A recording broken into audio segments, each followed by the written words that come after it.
Good evening, Taverners. How are we doing? Welcome back to the Matchday Tavern. My name is Key. We are live for Didier Deschamps Les Bleus, maybe the favourites for this tournament against Graham Potter's BLAGULT.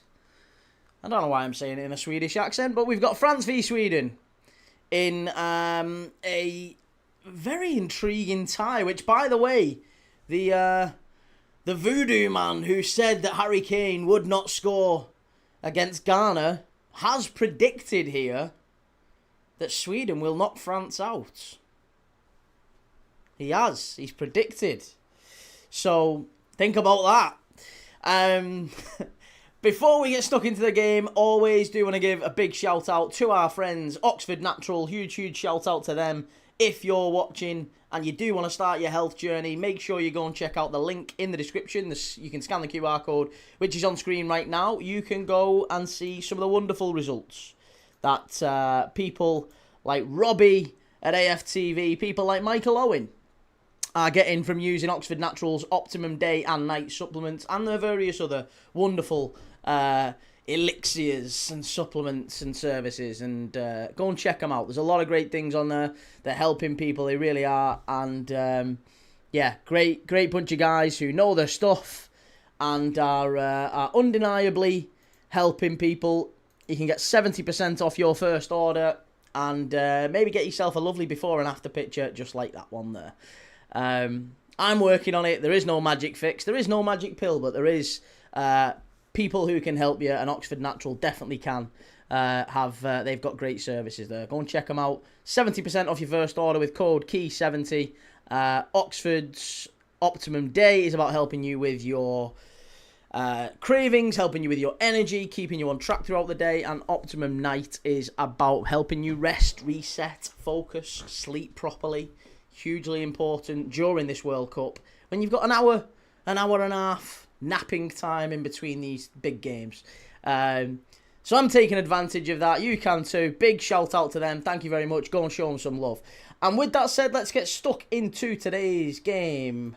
Second game of the day. Yeah, second game of the day. Let's get into the lineups.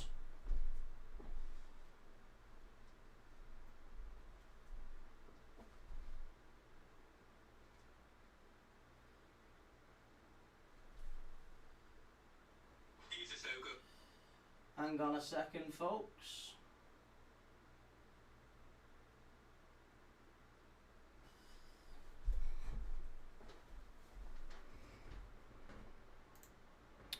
Right. Let's get the chat up. Sorry, I'm not ignoring you, folks. Who have we got in the chat already? Hiller, 3-star, Lil Philly.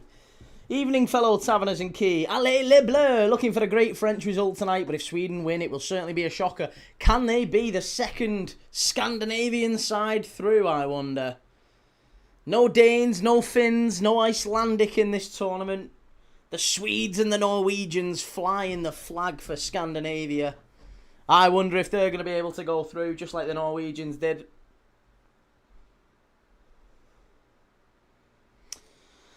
Okay, this one's not on BBC, is it? This one's on ITV.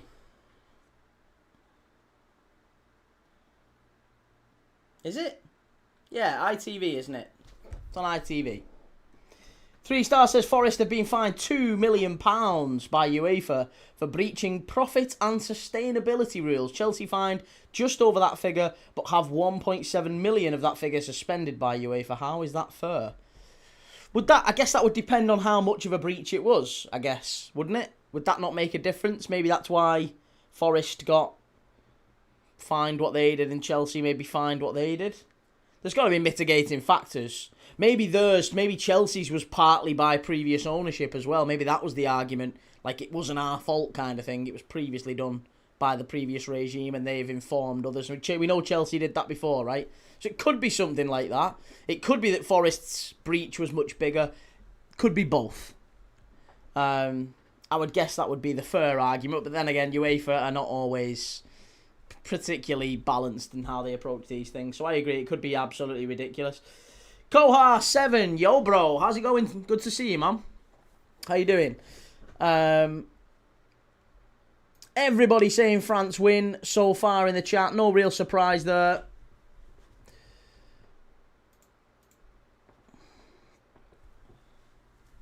It was a great game earlier, wasn't it? Let's go through the lineups before we get stuck into the game. So, in goal, it's Mike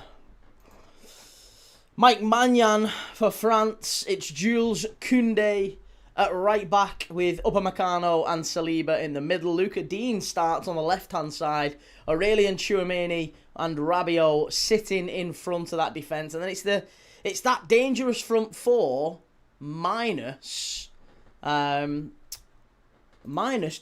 isn't it? I thought Doué would start. Instead, it's Bradley Barcola. So it's Ousmane Dembélé, it's Michael Olise, it's Bradley Barcola, and it's Kylian Mbappé. Maybe there's a little bit of...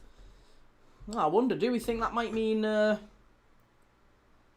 Bradley Barcola might get an opportunity to shine and raise his profile?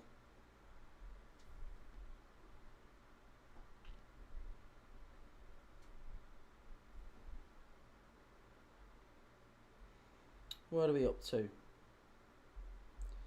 Yeah, so interesting that. Very interesting lineup for France that they've changed out. They've changed out Doué for Barcola. For Sweden, it's Zetterstrom in goal. It's Gudmundsson, Lagerbielke, Lindelof at the back. They've gone with Stroud and Svensson in the wide areas, almost like wing-backs. Ayari and Bergvall. This is a really big... I like those two. I really like Ayari and Bergvall sitting for Sweden. They'll be really good. And then it's a front three. Isak kind of playing off the left-hand side. He does tend to drift in the left, into the left-hand channel. Isak off the left, Elanga off the right, and Victor Gyökeres through the middle. Isak's been a real star of this tournament so far. He's done very well. He's done very, very well. M15 says Mbappe, Dembele, goal or assist Olise, shot on target. Koundé carded. See, it's the cards. It's the cards. I'd stay away from the cards. It's always difficult when you're thinking about that side of things. I mean, I know you've got Isak up against Koundé, and he does tend to get fouled a lot.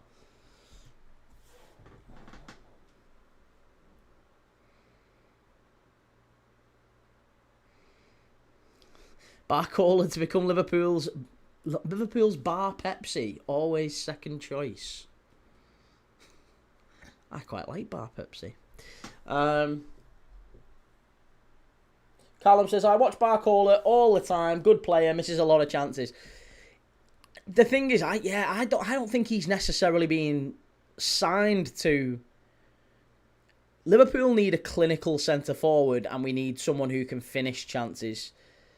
But we didn't create an awful lot of chances last year. There was only really Wirtz who did that. You know, Salah was awful. Gakpo didn't really create much. Rio Ingamoa and Wirtz were probably our two big chance creators last year. Carl says, Kay, I mentioned your Diallo joining Liverpool comment on the United stand and Mark called it uneducated. What do you mean he called it uneducated? What, to say that Liverpool could sign Amad Diallo? What exactly did you say that I'd said? Why would that be uneducated? Which aspect are we talking about? Or about United maybe moving him on? Or United, or him moving on from United? Which bit are we talking about?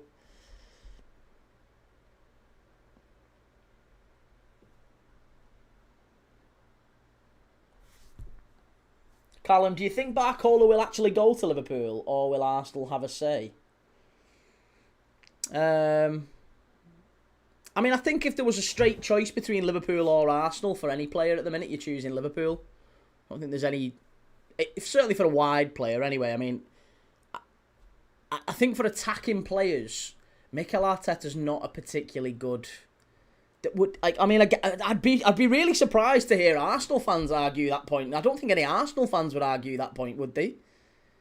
If there was a straight choice for an attacking player to join either Arsenal or Liverpool, and again, I'm not suggesting that there is, but that was the question that was put to me, whether or not Barcola could go to Liverpool or Arsenal. If you're an attacking player and you can play either for Arteta or you can play for Iraola, I really don't think there's an argument there, is there? I don't think there's any Arsenal fan would argue that. Would any Arsenal fan actually? I'd love to hear from an Arsenal fan to argue that point. I don't believe they would. Arsenal are selling Trossard and Martinelli. I mean, again, I don't believe you'll sell Martinelli. You've yet to sign Trossard. To sell Trossard. Again, I guess what I'm saying is Arsenal have to sell players to convince wide players that they're a destination. And even if you're talking about, let's say Arsenal had no wingers, like Liverpool. Liverpool have no Salah, Chiesa's gone. Like, we've got nobody on the right-hand side at all. Like, absolutely nobody. Given that's the case, even if we did have players and Arsenal had nobody, I still think you'd choose Liverpool. Because who wants to play under Arteta as an attacking winger? Who would?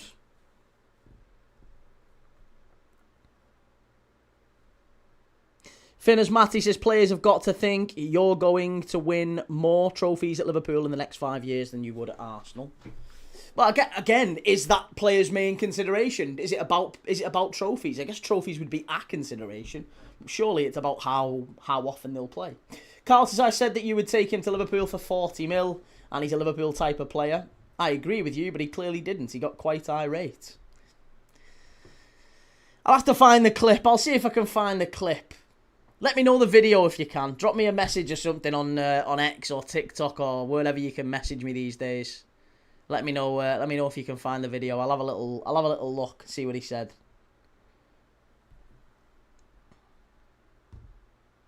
Weezus, every time I swipe by, you're chatting about Arsenal. It's because people keep bringing it up, mate. If people ask me, if people come in and say, hey, Key, what do you think about Arsenal? And I reply, and then you come in. I mean, it probably doesn't look great on me, but, people ask questions, I'm going to answer them. I'm not a dick.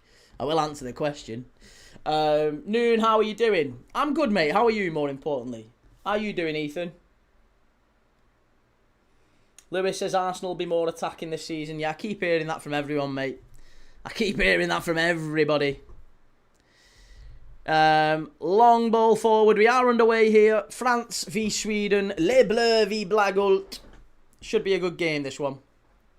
Really looking forward to it. Kieran says, suppose Arsenal have the fact they're in London going for him. I don't know if you've been to London recently. It's not it's not brilliant, It's not a nice place, London. It's like Gotham City. Callum, sorry, Key, I brought this on you. And Bale, mate. Yeah, I was going to say. Pig Horse says, Key, if you want to laugh tonight, watch Holland-Morocco penalties on iPlayer. I have seen the Morocco penalties, the Netherlands-Morocco penalties.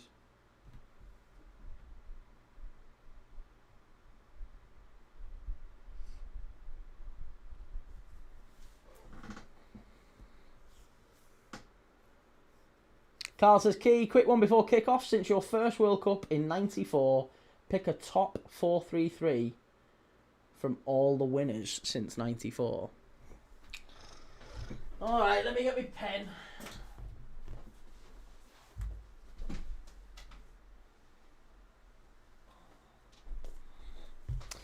Alright.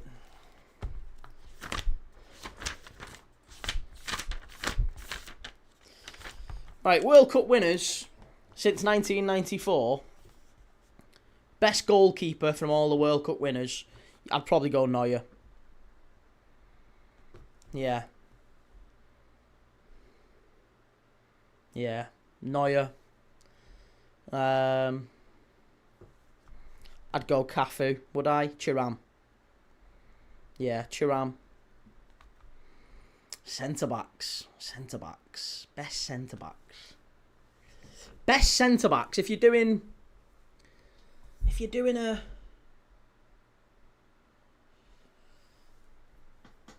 I don't know. Oh, Isak, edge of the box. Go on, Alexander. Shot on target. Unlucky. That was better. That's good from Sweden. Good start. If you're doing a 4-3-3 of your best World Cup finalist all time, Casillas better than Neuer, says Kieran. Not for me.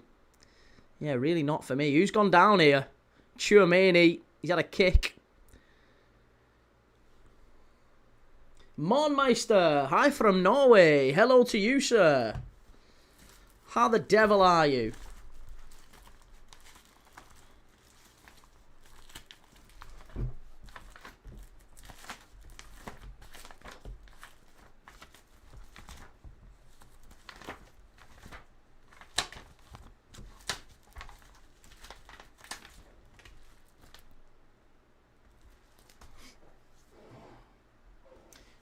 Dan the Travel Man, how are you?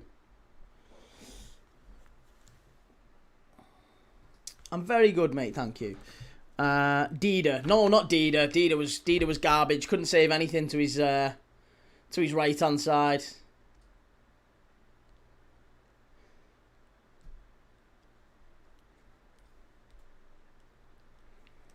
Neuer, Thuram.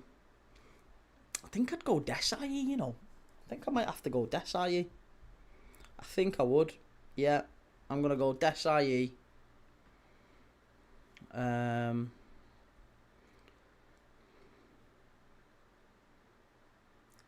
France header. Back into the box. Bit of head tennis. Sweden get it away just about. Dan the Travel Man says, what do you make of our window so far? Looks like Tonali, not far behind. I really don't think you'll sign both. I think Matheus Fernandes is a good sign. I'm not sure about Tonali. I don't think you'll get Tonali. I think Tonali was the number one, and because he was priced out, it was always going to be that you'd go for Fernandes instead. I think he's a backup. I don't think you get him and Tonali. I just don't see a world in which Spurs pay 200 million for two midfielders. I'd be shocked. I could be wrong, but I don't see it happening. How's it going, Chimey?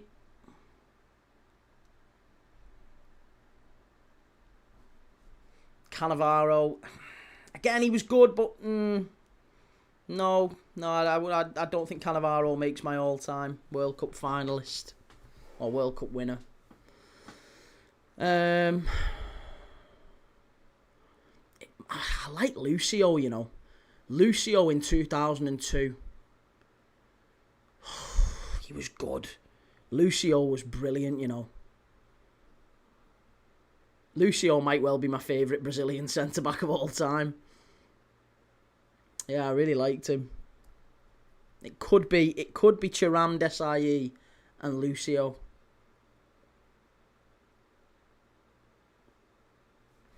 Yeah, I'm going to go Thuram, Desai, Lucio, and I might even go Carlos on the other side because I can't think of a better left-back of any of the World Cup winners, to be honest. There's none of them. I mean, Puyol would be a shout from Spain. But I'm gonna go Neuer, Thuram, Desai, Lucio, Carlos, and then midfield I'm gonna go Zidane. I mean, that was obvious. It's basically just gonna be France, Brazil dominated. I'll be honest with you. Zidane, I think I would put Busquets in, and I think I would put.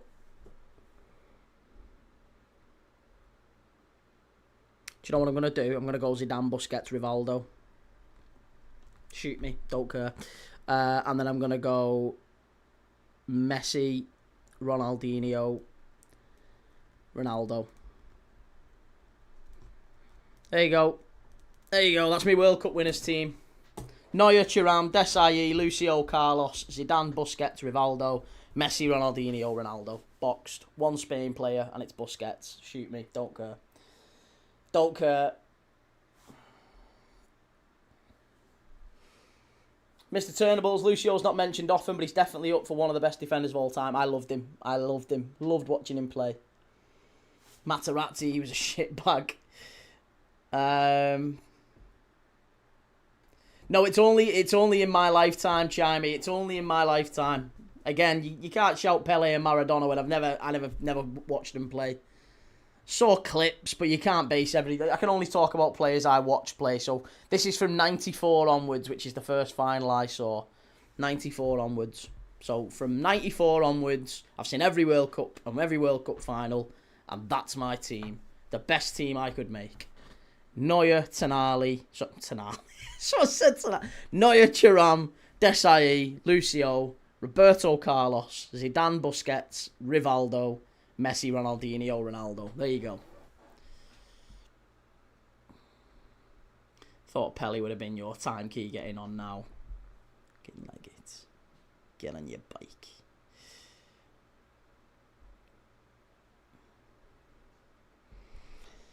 Ronnie says Tonali 1 to 10 to Spurs is serious money going on. I wouldn't worry about that. Again, frequently that's just patterns. Lots of people throwing cash. I don't see it. I don't see it. I really don't see him going getting Tonali and Matheus Fernandes. If they do get Tonali and Matheus Fernandes, then, you know, it might just... I mean, it does just suggest Spurs are really going for it, aren't they? And they might be a real threat next year. I enjoyed how they played under Zerbi end of the season. It was good football. Turnable says the goalkeeper is the only real weakness for this French team. I have to disagree, mate. I think the goalkeeper's bad, but I actually look at the defence. I think that the France is all about that attack. The defence is very decent, but Luca Dean is not a star left back, is he? He's just not. The two centre backs, I'll be honest, I think they're quite vulnerable. I do. Upamecano, I've never been impressed with Upamecano, and Saliba, I don't think he works really as a centre back in a team that plays the way France do. They leave a lot of space. They get exposed quite a lot. Saliba definitely benefits from being in a side like Arsenal, where there's quite clear, rigid organisation. Look at this. They leave so much space. So much space. Gyökeres into the channel. This is good football. Sweden knocking it around nicely. I've been impressed with them from the start here. But yeah, I think there's only really Koundé that I look at and say absolutely, undeniably world class in that France back line. Digne's a problem. Maignan a problem. Upamecano's a problem. Saliba's very, very good. He is very good for Arsenal, but I don't think he's ever really shown it for France in this system. Ben Upamecano's awful. Yeah, I'm not a fan. Jason Fritz, if Sweden wins, we riot at the IKEA.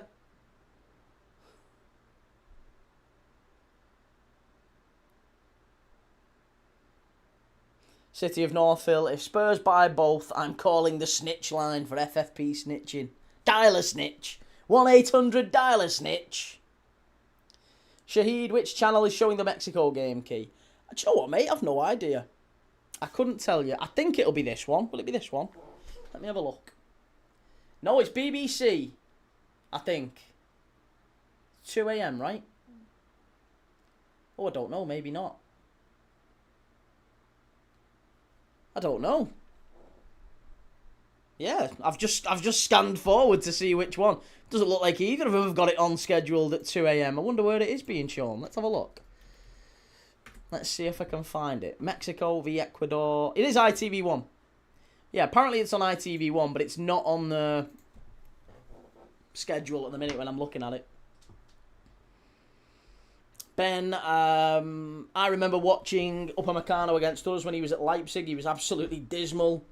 And Kieran, if Mexico win tonight, I reckon they'll batter England. I'll be honest, mate, I think Ecuador could batter England as well. There's not a one of us. There's not a one of them teams that I really would fancy England to beat. Eddie, who do the Reds get on right wing? I honestly think it's going to be Yankuba Minter. From what I've seen, it might well still be Diamand. I don't think Diamand is out of the question, by the way. But I think if it's not going to be Diamand, then I think Yankuba Minter is probably the next best thing. Ronald Koeman has stepped down. That's breaking news, by the way. Ronald Koeman stepped down as Netherlands manager. Yeah, Koeman's gone. Do you think Gyökeres got faster since he played international? How he held up Upamecano there? No, I mean, that's how Gyökeres has always played at Sporting. He just never really makes them runs for Arsenal. He's never really done that. Arsenal have always... I felt like... I mean, I've been critical of Gyökeres, and I think that's... in part, that's because he hasn't... When he has had chances to play for Arsenal, I don't think he is their number one centre-forward for how they play. He is a very decent centre-forward. But they don't play to his strengths. And I don't think they've ever played to his strengths.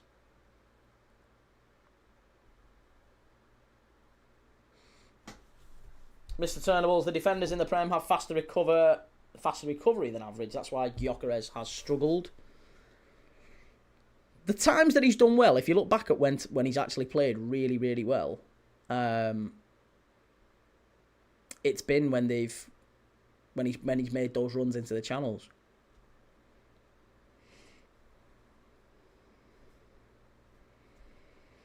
Adam says, think this England team playing gears against top teams, we look the real deal.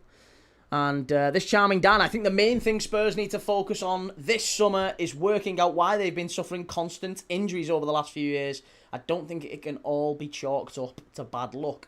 We keep talking about this, and the fact they have a movable pitch, it's a very new thing in football. Lots of these stadiums have movable pitches, retractable pitches.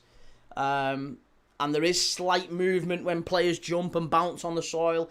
There is a noticeable pattern. Real Madrid have had a lot of ACLs as well at the Bernabeu. Spurs have had a lot of them. It does seem to be a pattern that's emerging across football. Obviously, correlation is not causation, but could well be a thing. It's something that people are looking into more and more, these sports scientists. They're looking into and think there might be a potential cause there.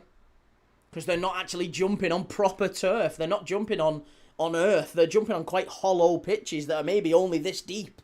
You know, they're not jumping on, like, proper solid ground. There's movement. And those little movements at high speed sometimes is what causes the ACLs.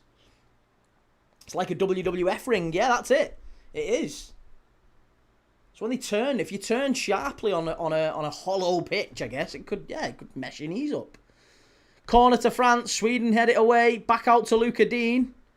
Strike. Good effort. Very good effort from Dean. And a good shot on target.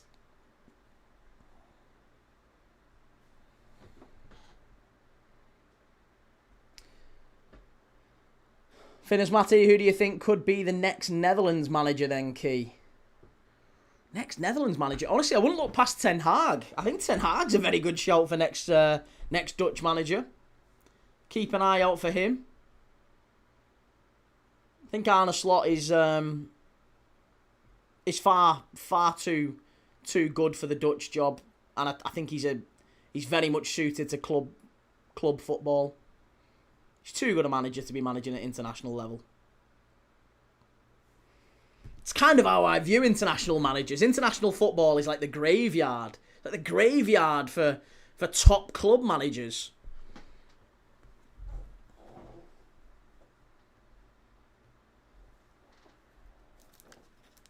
How's it going, Shell? Mr. Turnable, do you rate Arne Slot that high? Well, put it this way. He's one of only two managers in my lifetime to win Liverpool the league title. Yeah, I think he's a wonderful manager. He did something that Jurgen Klopp couldn't. I think he's a fantastic manager. I don't think there's any evidence to the contrary. I don't understand why people might not rate Arne Slot. I think it's just social media nonsense. It's the same people who don't rate and didn't rate Jose Mourinho 6 to 12 months ago. Goes and has a good spell at Benfica. He gets the Real Madrid job. It's just social media brain with a lot of people.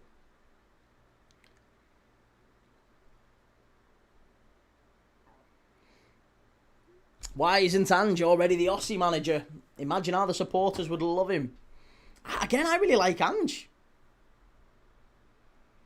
Mr. Turnables has a strong argument that he didn't need to coach much in that Premier League title season.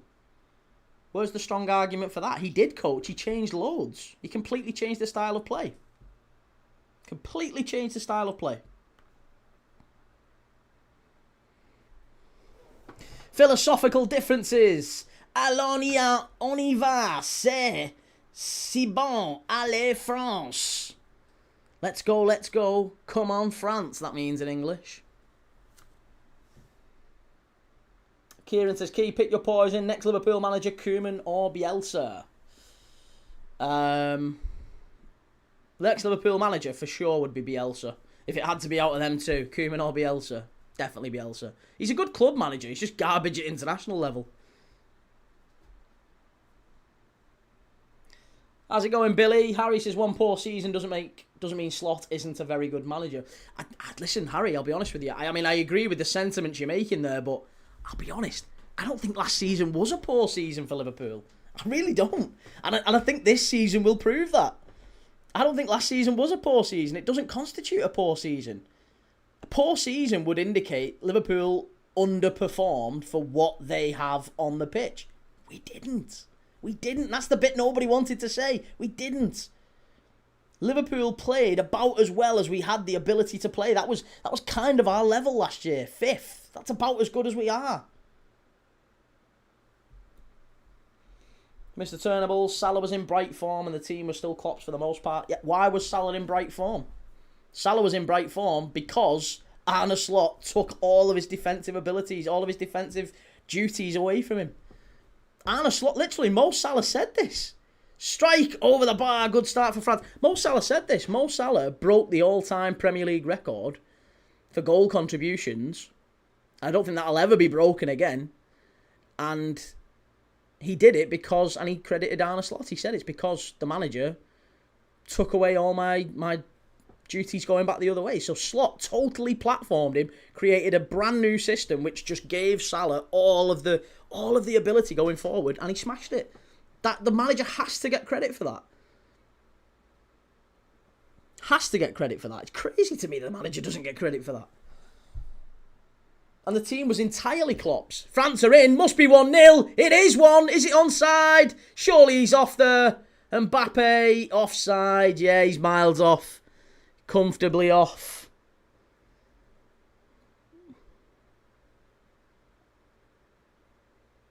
Oh, hey, I don't know, you know. I don't know, you know. Oh, that's going to be snug. That's going to be snug. Oh, that could be on that, you know. There's going to be a VAR check on that one, sir. Can we get a VAR check? I think we might need one.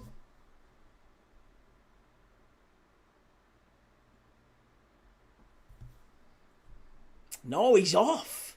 He is offside. Where's that one come from? That was a very quick VAR decision, wasn't it? Oh, I don't know about that. How quick did they clear that one? Again, yeah, I'm not sure, you know. I looked onside to me. Get the lines up, says Graham. Mr.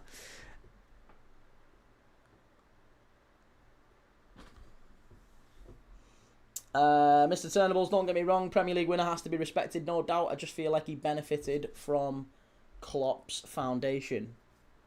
Well, he did, but you've got to also acknowledge that Klopp's foundation finished 3rd the year before. So Klopp himself, with his own foundation, couldn't win it. Slot came in and won it at a canter. Without making any signings. No signings at all. I think that's a huge achievement. It's even more impressive when people say to me things like, he won it with Jurgen Klopp's team. I'm like, yeah? How good's that? How good is that? That's amazing. How many times do people make the argument that you can't judge a manager until he's brought his own players in? Every single football fan makes that argument. But yet apparently it's Arne Slot penalised because he's used a manager's team. Didn't make any signings at all. But actually did miles better than one of the greatest managers who's ever lived. One of the most respected managers in football. Miles better.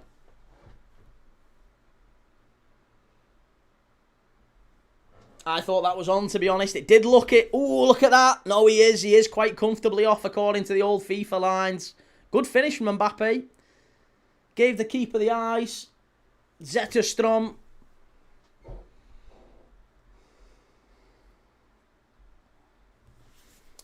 The Derby County goalkeeper in goal in this game. Don't know if you're willing against Sweden to lose this one. 3-star.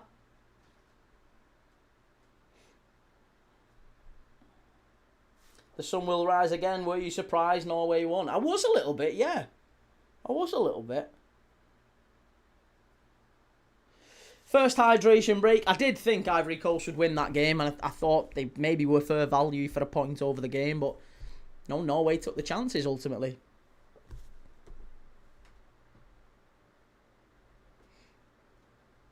This Shamidan, it looked like there was only a fanny her in that offside. There's a chip in the ball. There is, yes, there is a chip in the ball.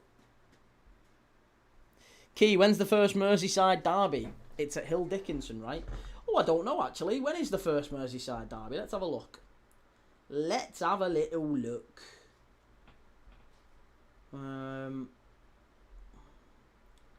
Liverpool fixtures. Everton, 28th of November it is. 28th of November, Everton v Liverpool. Obviously, it might get moved to a little bit earlier or later, because it's all games are fixed at 3 o'clock, aren't they, at the minute? There's no way the Merseyside derby gets played at 3 o'clock. Prince Rupert, I reckon we could beat Brazil now. The only team I fear is France. Hey, the Swedes are holding them 24 minutes in. If the Swedes are holding them, Rupert, I'm pretty confident the Norwegians can. See what I did there? Just kind of sparked a little Scandinavian turf war going on there. Stirring the pot. Key Thomas sparks Viking war. This charming Dan says, turns out he was well offside. No wonder the VAR check was so fast. Callum, we have United first 3 games. Liverpool have got Newcastle away, Forest at home, Ipswich away first 3 games. 23rd of August. 23rd of August is when the Premier League... Well, the 22nd, isn't it, was when it officially starts, I think. Championship starts on the 14th of August. So, the week before, we've got Championship football. League 1 and League 2 starting at a similar time. We will be watching European qualifiers before that. So we've got plenty of club football before the start of the new season. The World Cup ends on the 19th of July. We will be watching loads and loads of club football between the start of the Premier League season and the end of, obviously, the World Cup final. There's absolutely loads of football on. Loads of football.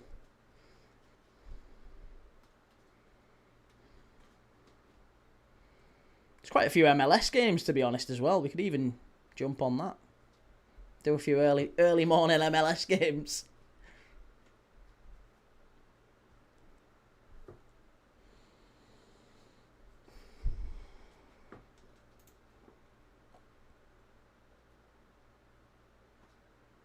Anfield Corp, don't you do a think I'm not in, just silently following. Let's push it to 100 likes. Cheers, man. What a guy. Really appreciate that, Anfield Corp.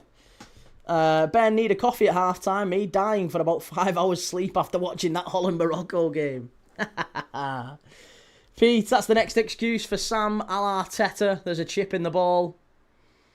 And Matty, will you be doing the Devon Derby in the first round of the Carabao Cup on August 7th?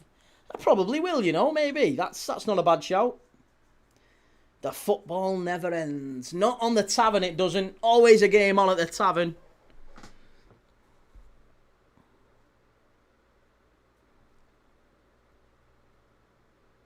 Surely it doesn't come to that. MLS. There must be some women's games.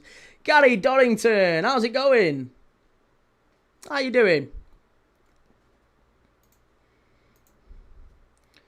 So, you said... I think the Champions League games start...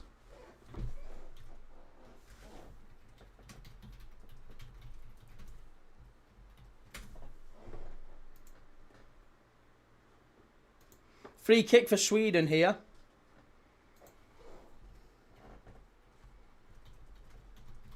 Good pass. Oh, unlucky. Again, another shot on target.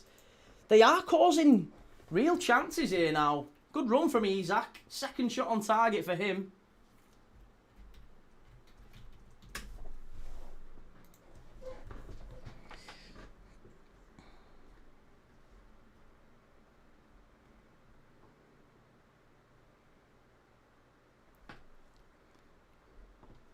Trying to see if there's any really, really good matches in the Champions League qualifying that we might want to watch.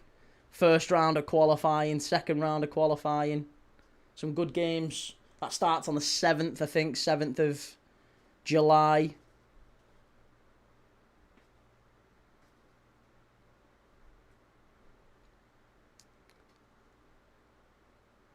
Yeah, sorry. Hearts play Sturm Graz on the 21st of July. Second leg on the 28th. So we'll be watching that. Definitely watching Hearts.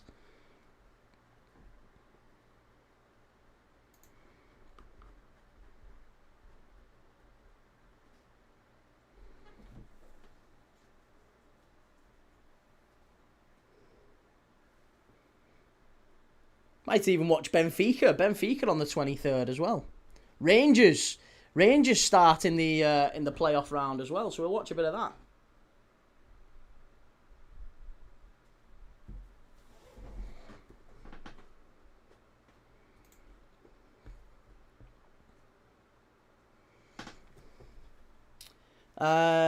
Gary says, is this going to be one of those France games?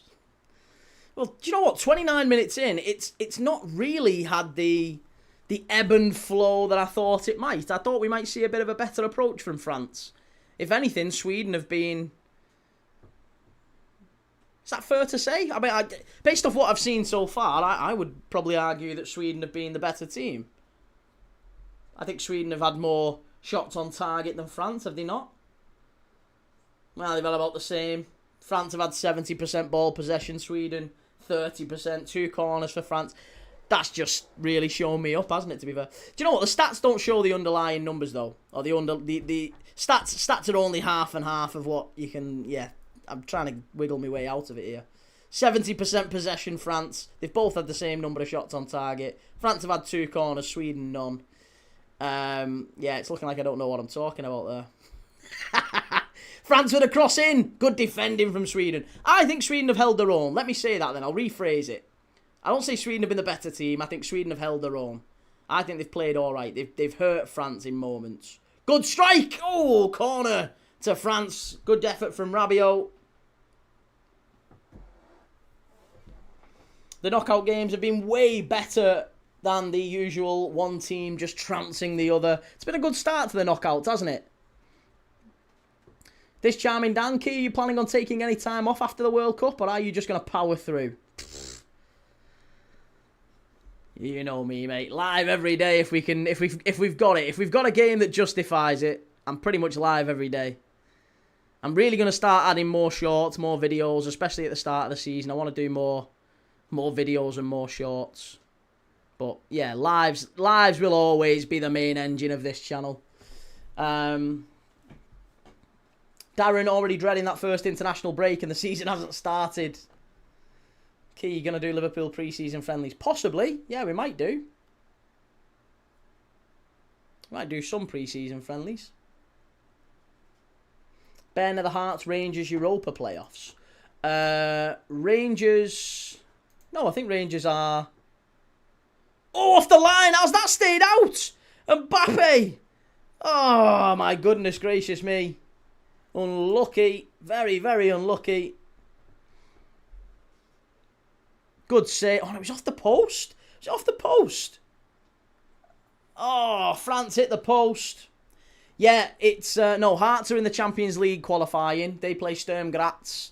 First leg, 21st of July. Second leg, 28th. We'll do both of them. And then Rangers is Europa League qualifying. They will play probably... Could be Trabzonspor, could be Sint-Truiden of Belgium. Could be Lillestrøm, could be NFK Karvina of Czech Republic, could be a few teams. But yeah, we'll do some of them. Conference League, I don't think there's too many in the qualifying round of the Conference League that might be worth a look. Brighton don't have to qualify. So when I look at the qualifying teams... Oh no, Brighton are in the playoffs. They're in the playoff. They've got to qualify. Brighton might have to play Atalanta or Freiburg or Monaco. Oh my God, eh? That might be a decent... Atalanta in the Conference League.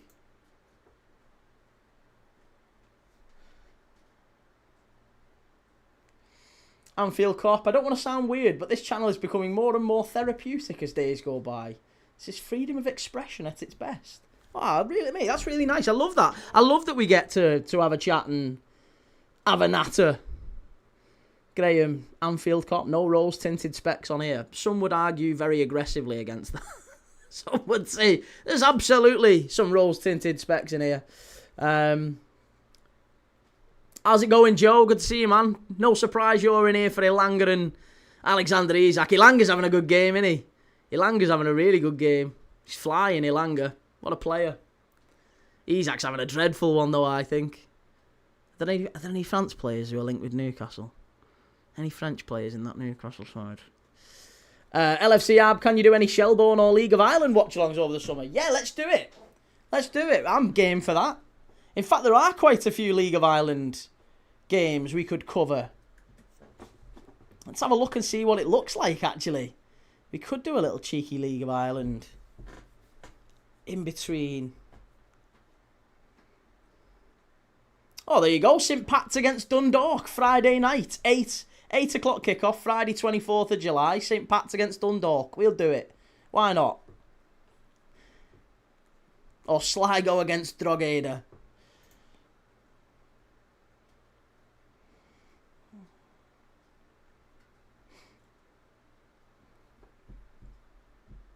Hackney Garner, new defensive midfield pairing for Everton. And Newcastle are going to play 4-4-2 with Isak, aren't they? Oh. Why are they just showing a random woman in the crowd? Is that like Mbappe's wife, or is it a celebrity that I've just not recognised? Joseph said, I'll tell you what though, that Bergval's something special. Have you heard, is there a rumour he's going to Newcastle? Is that what that is? I do like Bergval, in fairness, I really do. It's the tea lady. I don't know, I think maybe there's just some tenuous link to France or Sweden. Maybe she invented the meatballs. Oh my goodness me, off the post. How's that stayed out? Oh, I tell you what, we're looking at one of the goals of the tournament if that goes in. Oh my God, a scissor kick from the edge of the box. Unbelievable attempt. How did that stay out? Oh, it's an absolutely sensational effort from Elise. And honestly, I think Dembélé should hang his head in shame. It's a great effort. And the keeper's down on the ground when Dembélé gets to it. He hasn't really got time to set himself. And actually, it's quite unlucky from Dembélé. It's just wide. But what an effort from Elise. Just confirms what a wonderful player he is. Oh, and what a ball in there. Isak unlucky. Very nearly gets the touch he needed. Good ball in from the right from Elanga. Nearly those two linking up. Good run from Isak. Straight across the front post. Upamecano lost him there. And Isak just couldn't quite get the flick. It's a great effort, that. End to end now. Getting end to end. This game's getting ragged. We like it.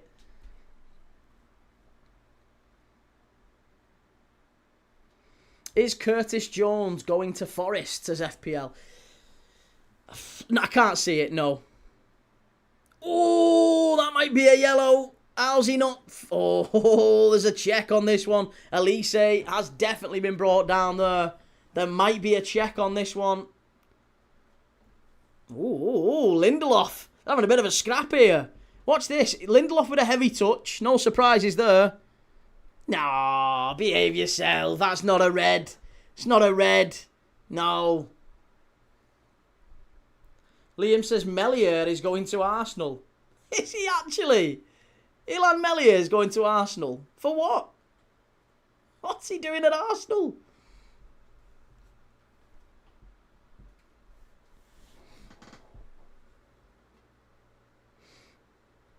Southshire, what do you think of Wirtz last night, Key? Yeah, well, he got a great assist, didn't he? Wonderful assist. I thought he was terrific. Putting the cones out. Forest have had a £48 million bid turned down by Spurs, but the result is, at the end of the day, Marinakis always wins when it comes to Spurs. Forest aren't going to get... Forest aren't bidding for Bergvall, mate. Bergvall's not going to go Forest. No way. We're just too crazy. Who's playing now? It's France-Sweden, mate. 38 minutes in. France 0, Sweden 0. France have hit the post twice. Ultan Doherty, did you actually think Wirtz was good last night, or was that sarcasm? Oh, I think he got a great assist, and I thought he knitted things together quite nicely for a German team that really, really struggled at the top end of the pitch. Yeah, I think he did quite well. Again, I think you've got to look at it through the eyes of... I don't know what you're expecting a number 10 to do when there's no runners beyond the back line and there's no space. They didn't have any they didn't have any wide players, Germany. Wirtz was effectively playing as a left winger, which I don't really think is his game in that system anyway. So yeah, and he got a great assist. He created the goal.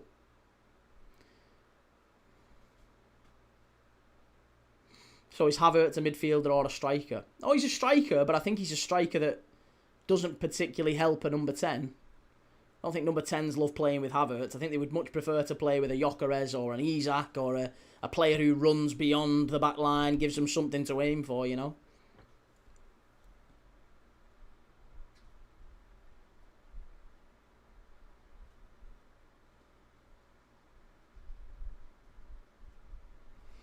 Callum, who's this Munoz guy? He's 22, so he can't be a bench player for you. Will he start right wing or left wing? I think he'll probably come off the bench a lot. He might get a fair few games. He's obviously a lot more experienced than Rio Engamoa. He's 4 or 5 years on, playing for Spain at international level. You've got to be a decent player to do that. We watched a bit of him at Osasuna last season. He's a talented boy. Strike from Mbappe, easy for the keeper.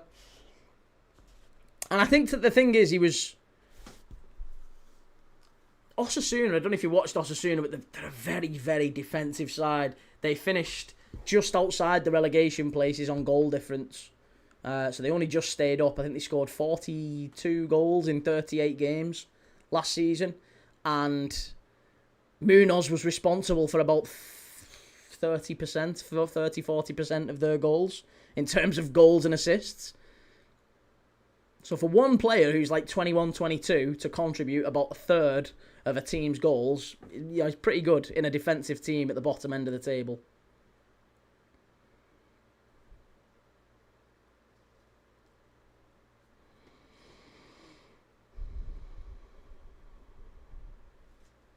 Free kick for Sweden, 40 minutes in. Jordan, where have you signed him from? It's Osasuna, mate. Osasuna. Sweden floated over to the far side. Too easy, that. Terrible free kick. Egypt or Australia? Egypt for me. Yeah, I think Egypt go through in that one. I've not got a lot of faith in the Aussies, the way they play.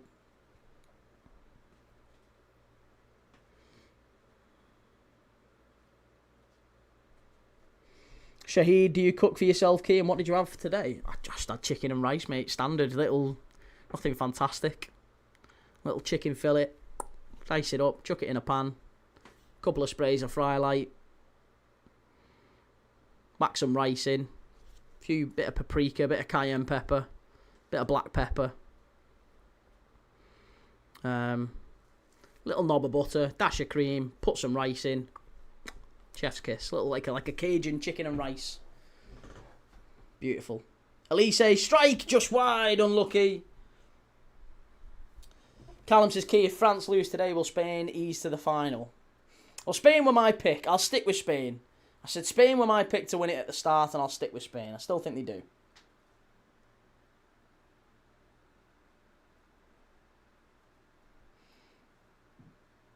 Rico Lewis to Forest could happen, but I don't think it's a good move.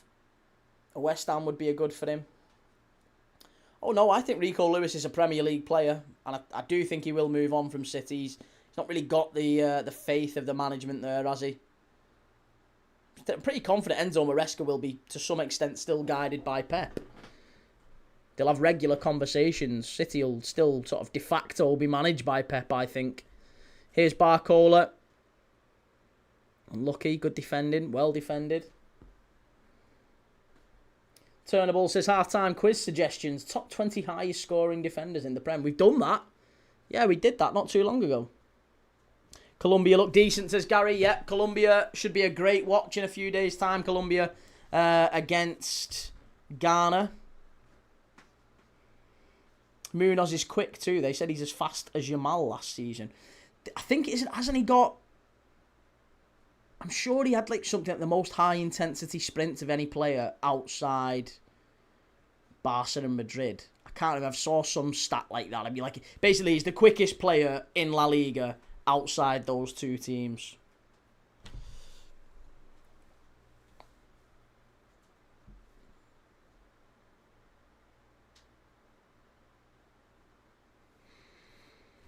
Right. Let's just get the old half-time quiz prepped. France in the box. Good strike again. Is it going to go for a corner? Sweden just about keep it in. They have been absolutely battered so far, haven't they? They have been absolutely battered in this game.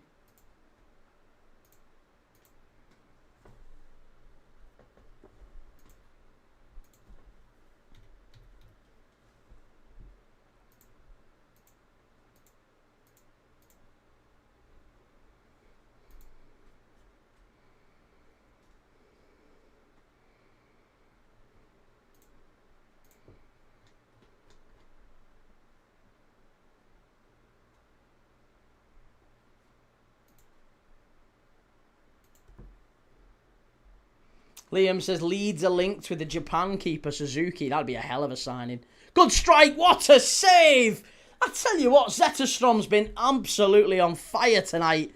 Elise with a great strike, edge of the box. It looks like it's going in the bottom corner. That's a fabulous save from the keeper. Oh, what a goal that would have been. They've really dominated France the last few minutes. They've stepped it up a notch in the area. That's a goal. There you go. And I think that one is a wonderful finish. And it is Kylian Mbappé. What a goal. 1-0 France. Hard to see Sweden turning this around now. It's been a bit of a rout in the last 15 minutes. Someone said 15 minutes ago, Key, what do you think in this game? I said Sweden have kind of held their own so far. Since then, France have hit the post twice. They've absolutely smashed them. They stepped it up a notch. They heard. They must have heard. They must have been listening. Key is taking the piss out of us. Step it up, boys. 1-0 to France. Mbappe with a great finish. Absolutely fantastic. Great goal. Steps in from the right-hand side. It's a good pass, this, from Elise again. Actually, it's Dembélé, isn't it? Elise, Dembélé linking up. Mbappe picks it up. Steps inside. Oh, it's a great goal. And it's Gyökeres as well. Gyökeres defending it like a centre-forward. Only a centre-forward could. Absolutely shocking, that, from Gyökeres. Got to do better there, hasn't he? Not good enough. Not good enough from Victor Gyökeres.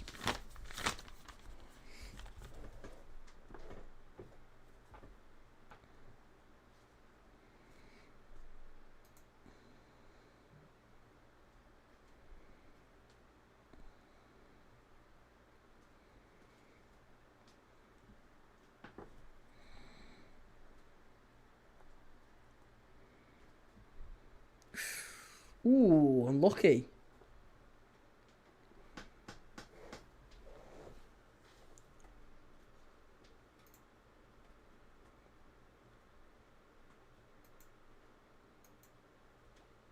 Strike! Oh, I tell you what, close to an equaliser there. Good effort. Very, very good effort, that, from Stroud. So close to a 1-1, bang on half-time. Unlucky. Very unlucky.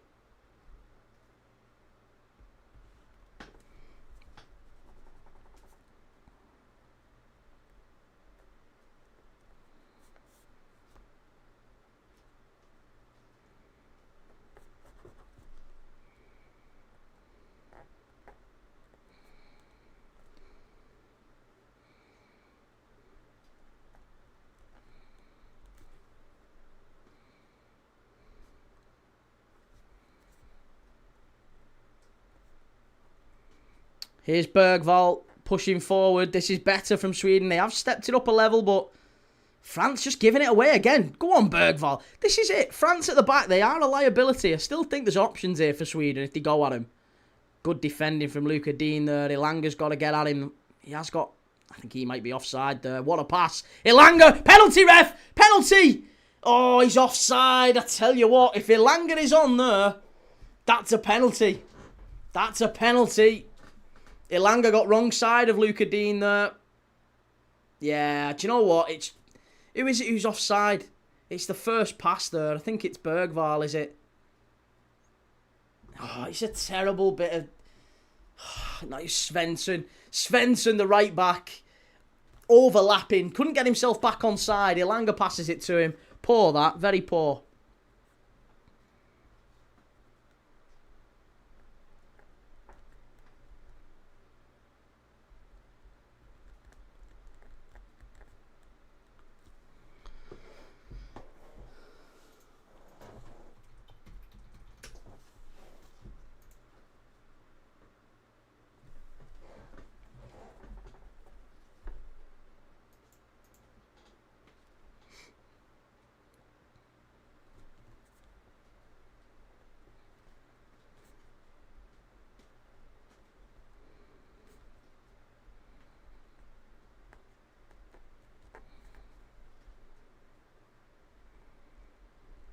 Oh, we're already past the half-time.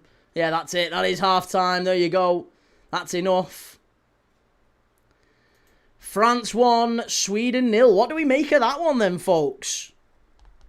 What do we think of that one? Do we think the Swedes can turn it around at half-time? Well, they're going to have to do something special at half-time to encourage the players to step out a bit more. That might give more chances for France on the counter-attack. You've got to be careful giving France a little bit too much space in the final third. We know how easily they can punish.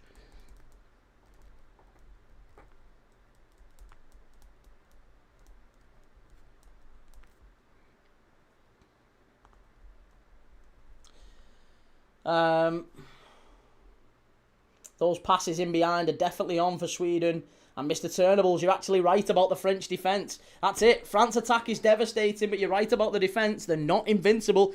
There is opportunities for sure. Definitely opportunities there for Sweden. And any team that comes up against France, they are there to be got at. They give the ball away far too cheaply for my liking. And maybe that's by design from Deschamps' point of view. It could well be that they quite like being not quite so sturdy at the back, and that gives them extra impetus going forward, possibly.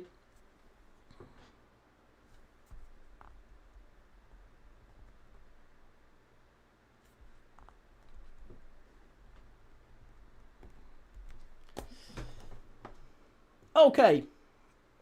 Halftime quiz. Here we go. Let me change the headline so you can see what we're talking about here. Halftime quiz.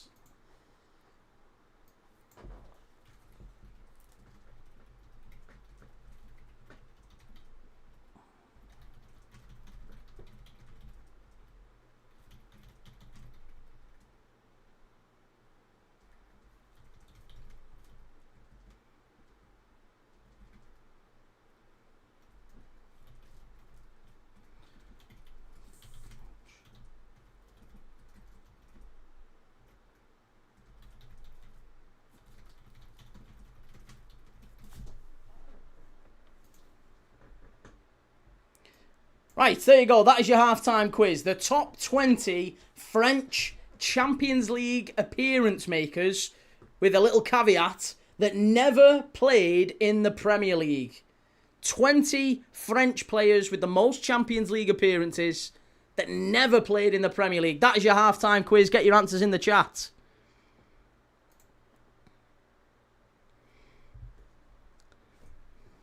French players who never played in the Premier League with the most Champions League appearances.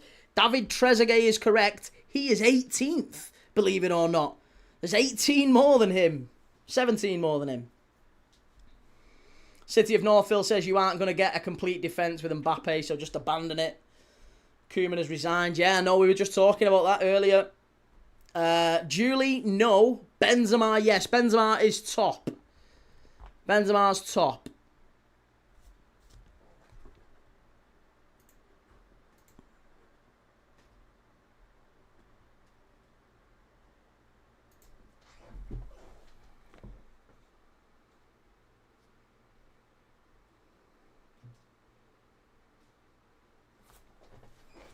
Mbappe, yeah, Mbappe is third.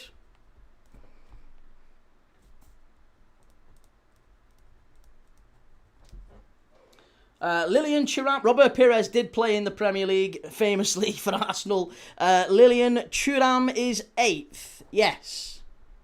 Lilian Thuram is there. Zidane, yep, Zinedine Zidane is 5th. Ronaldinho. Not Platini, no. Platini not in there. Not Maxwell. Griezmann is right, Dan. Good shout. Griezmann is correct. Who else have we got? Benzema, Zidane, Ribery. Good shout as well, yeah. Mbappe.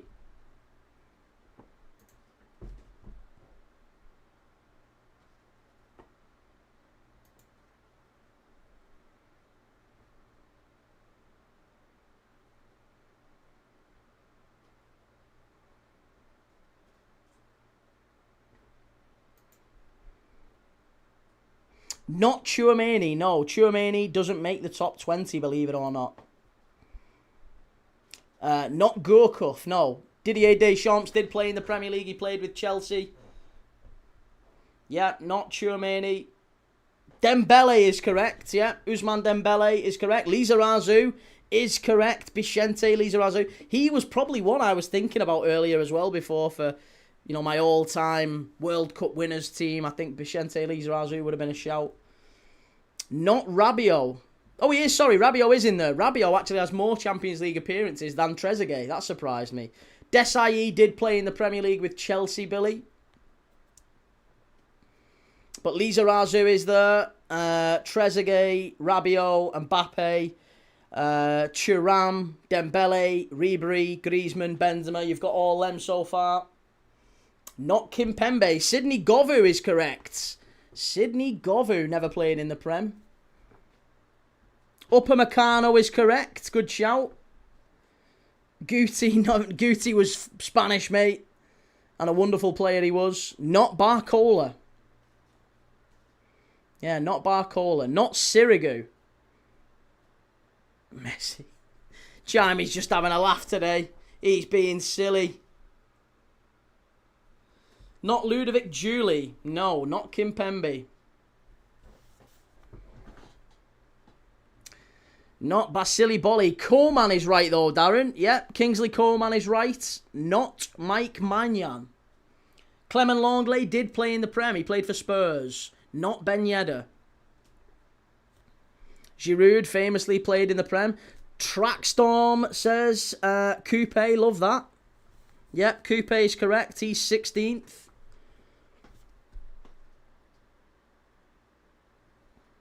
How's it going, Rasta?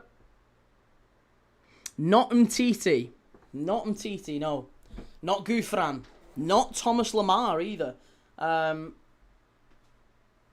it's not Papan. Yellow Army, score prediction. I think France win this one 3-0. Now it's gone 1-0. Karim Burr. Sorry, can't spell it. No, that's fact. It isn't Christian Karim Burr. Good player, though. Wonderful player, Christian Karim Burr. But didn't make it. Ferland Mendy is correct. Good shout, Chimey. Yep, Ferland Mendy is there. He's 13th. There's still more to get. Think of great French players who never played in the Premier League over the last 25 years or so. They're all very much concentrated now. The ones that you haven't got are 1, 2, 3, 4. You've only not got 4. There's only 4 left to get. And they are all, well, one of them's still playing. One of them's still playing. One of them is maybe about 20 years ago. Maybe more like 25 years ago, actually. One of them's kind of start of the early 2000s. One of them is about 10 years ago. One is still playing and one is about 15 years ago. Not Toulalan. Not Bryce Samba. Was trying to think of goalkeepers. Nearly said Bernard Lama, but I remembered he was at West Ham. Yeah, not Bernard Lama, not Papan, not Torvan, not Tulalan. Lucas Hernandez is correct. I forgot we hadn't got him. You've still got 4 to get. Lucas Hernandez is correct. Not Gignac, not Koundé. Blaise Matuidi is correct, though. Blaise Matuidi is right. He's not still playing, is he? Not Gignac, though.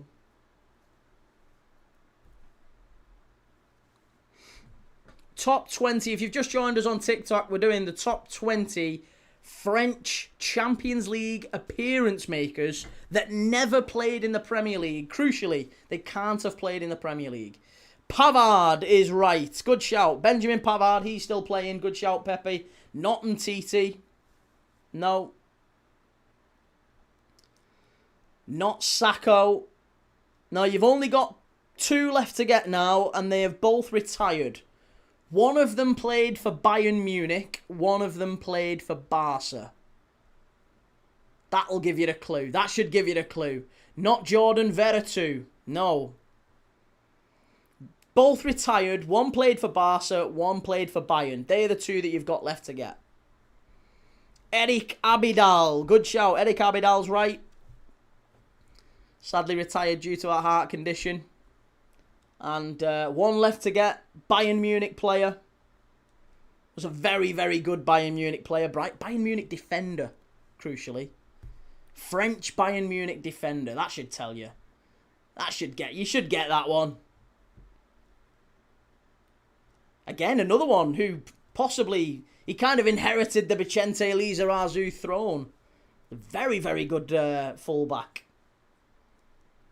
Not Boateng, not Mtiti. No, not Upamecano.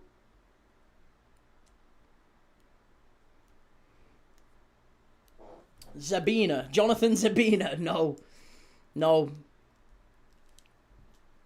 French Bayern Munich fullback. I reckon if you Googled that, you'd get that one. There you go. Trackstorm's got it. It's Willy Sagnol. Willy Sagnol. He's the 12th. The 12th most appeared Frenchman in Champions League history that didn't play in the Premier League.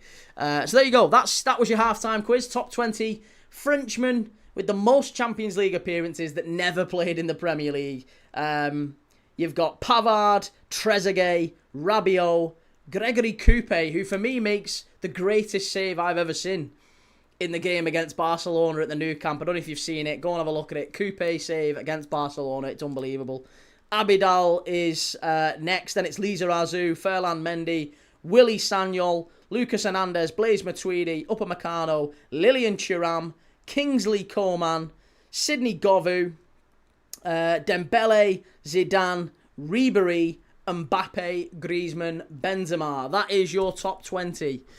And thank you very much. If you enjoyed that quiz, do us a favour. Make sure you followed. Make sure you've liked. We do a halftime quiz every single game, and we're live every single day. We do watch-alongs every day. All throughout the year, even throughout pre-season. We did 500 watch-alongs across 2025. If you're new around here and you love these watch-alongs, make sure you give us a like and a follow. Cheers for that, Pepe. Pepe's just give us a follow. What a guy. Love it. Clarky are both brothers there. No, only one. Only one. There's a lot of players who kind of just missed out. Like, Willy Sagnol had 64 appearances, as did Ferland Mendy, as did Vicente Lizarazu. And then you look at kind of the players who just didn't make it in. You've got... Where's Pavard? Where was Pavard? Benjamin Pavard, 57. Camavinga would have been next on 56. Then it would have been Philippe Mexes at 53. Then it would have been Mathieu Valbuena on 51. Then Tulalan. Then Thomas Lemar. Then Ludovic Giuly. Then it would have been Steve Mandanda, but he played for Palace, didn't he? So yeah. Kimpembe and Zaire Emery are not too far behind, as is Koundé.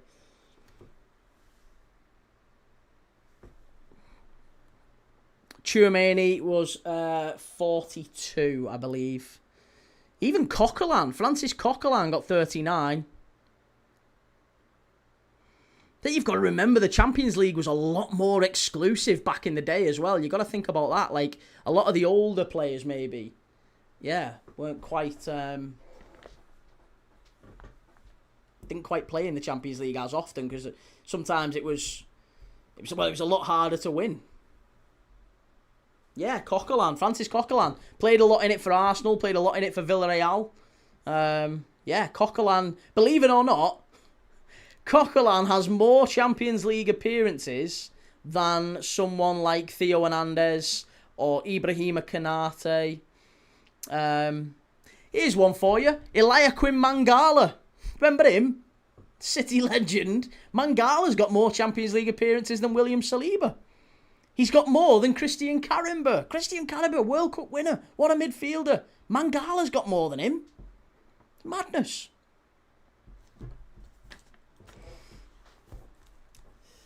Pete says, when I guess my spelling is crap, anything over 4 letters. Sorry, Key. You should have just typed Willie. Although that's still over 4 letters. Every time I hear the name Julie, I remember the FIFA 06 intro. I always think that he was a wonderful player for Monaco, wasn't he? In about 2000 when they got the final, 2004, wasn't it? Monaco v Porto. I always remember Julie, Dado Perso. What was the fella's name on the right-hand side? Who was the winger they had? Evra was obviously there as well. Rotten. Jerome Rotten. Remember him? Jerome Rotten. Ludovic Julie, Dado Perso. Patrice Evra. That's a great Monaco side.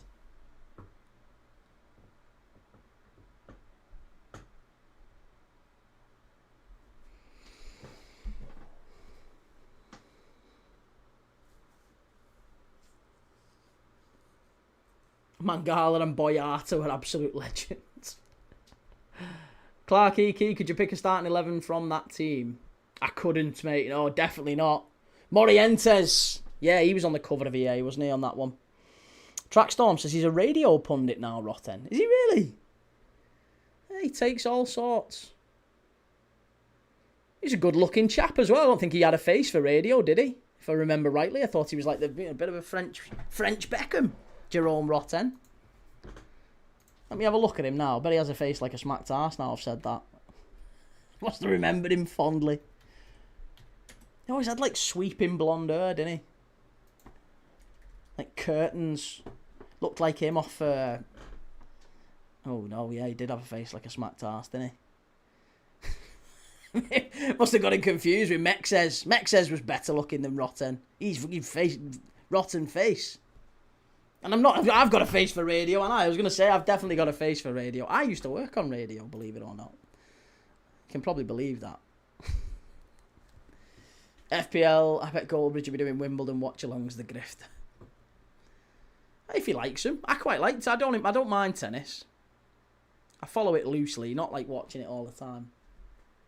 Did Mexes make the list? Surely he did. He didn't. No, Mexes wasn't in the top 20.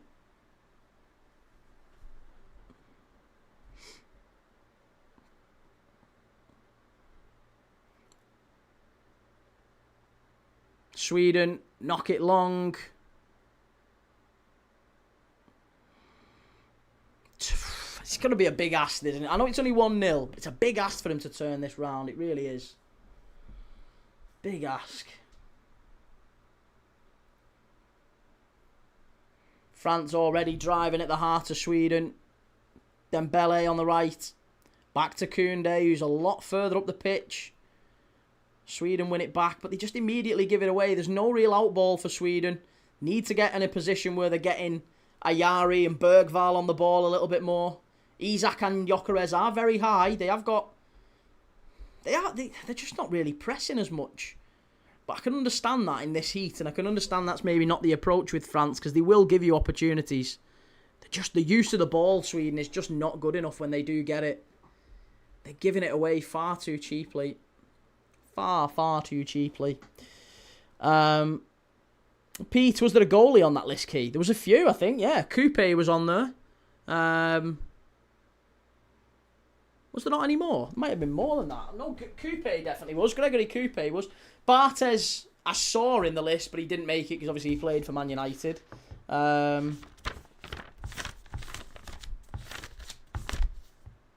So, Benzema, Griezmann, Mbappe, Ribery, Zidane, Dembele, Govu, Koeman, Thuram, Upamecano, Matuidi, Hernandez, Sanyol, Mendy, Lizarazu, Abidal, Coupe, Rabiot, Trezeguet, Pavard. No, it was, yeah, just Gregory Coupe. He was the only one.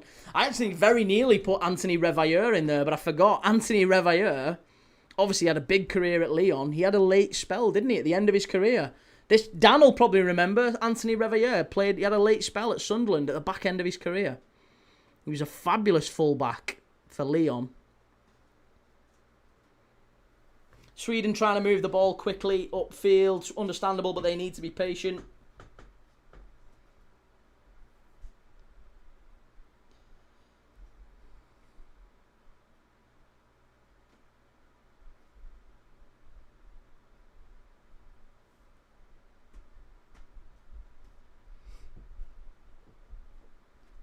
Connor, I was surprised about it sending. What's that?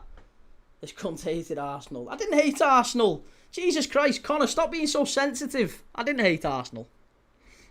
I never hated Arsenal. I just don't like the way you play. Don't be so sensitive, mate. This charming Dan just had a look of Jerome Rotten. Forgot he has the eyes of a serial killer. He had a loan spell, did a decent job. Yeah. Oh, sorry, Rob. I didn't even see you in, mate. I apologise. I knew you was in the last one. I didn't see you in. Although, yeah, you just said Morientes. I did not say Rob. I knew you both supported Sunderland. Did a decent job. Good player. Liked him.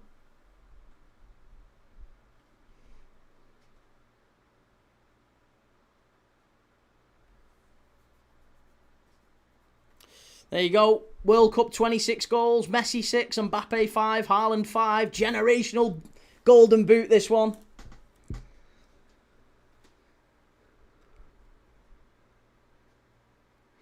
Who do you reckon will replace Koeman back down the Van Gaal route, maybe? Van Gaal? I thought Van Gaal was like... Isn't Van Gaal struggling? I thought Van Gaal was like nearing... Poor fella. I thought he was in bad health. Hasn't he had cancer recently? He's got to be getting on now, Louis Van Gaal. 74. He's not managed for 4 years. He had the Netherlands job in 2022. Yeah, I'm sure he's had cancer recently. He's been out of the game for a while. Yeah, he had prostate cancer.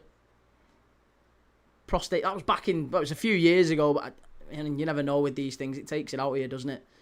I think Ten Hag as well, Clarkey. That was the one I said earlier. Here's Dembele.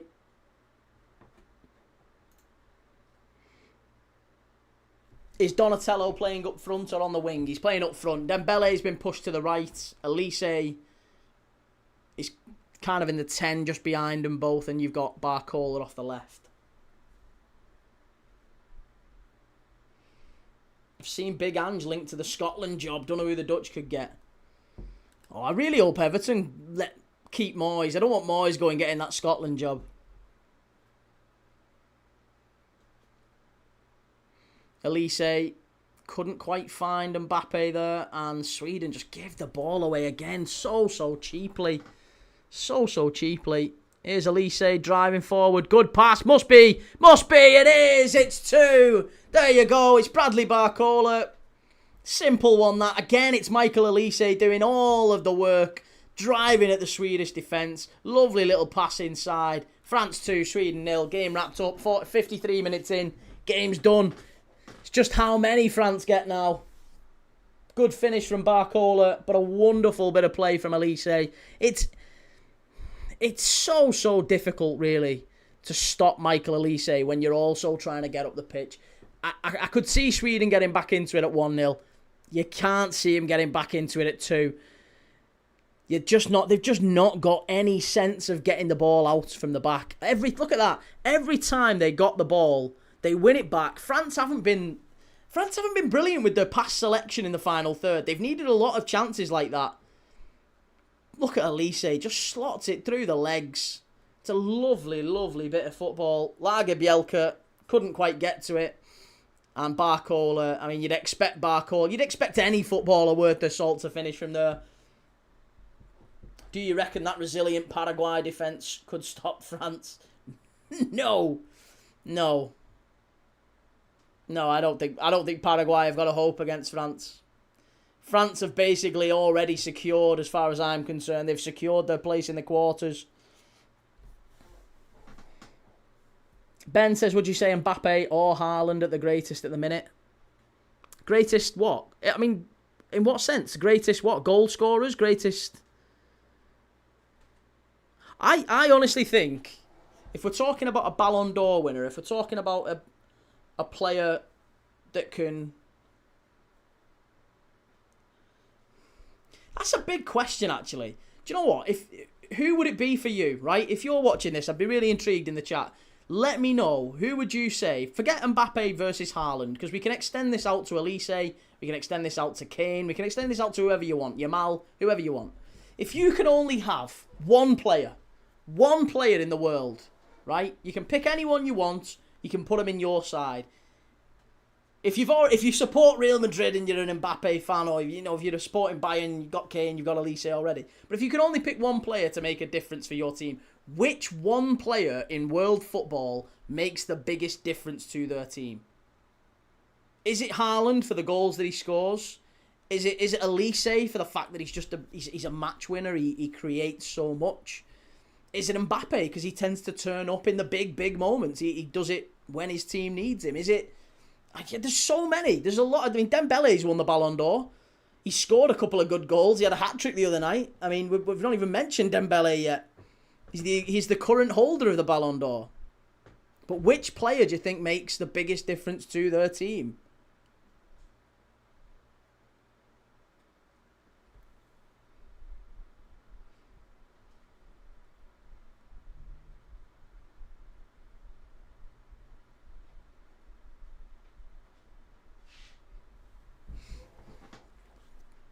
Haaland scores goals if given service, whereas Elise scores and makes goals himself.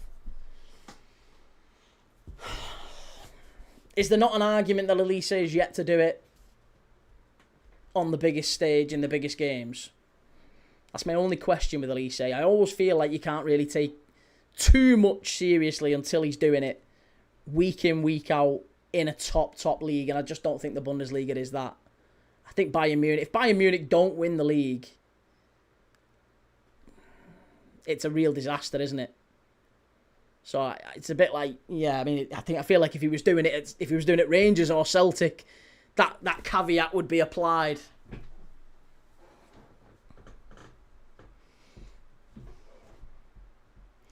Hiller says Kvaratskhelia. I mean, yeah, I'd see Kvaratskhelia again. It's that same thing. PSG.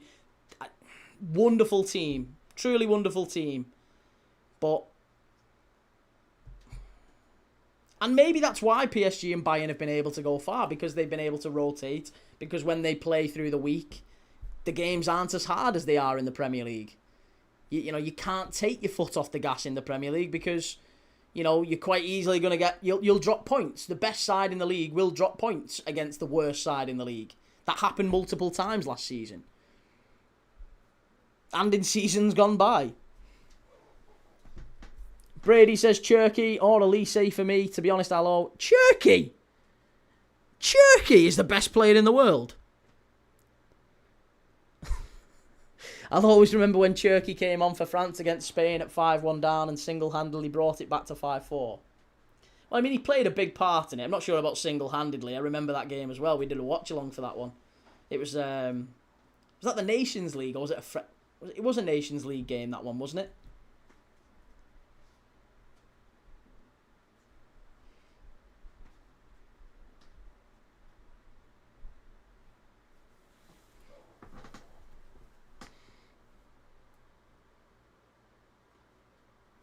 So the vote would suggest perhaps in our league it might be Bruno Fernandes. I was going to say, Christ, if we asked United fans, they genuinely would say Bruno Fernandes, wouldn't they?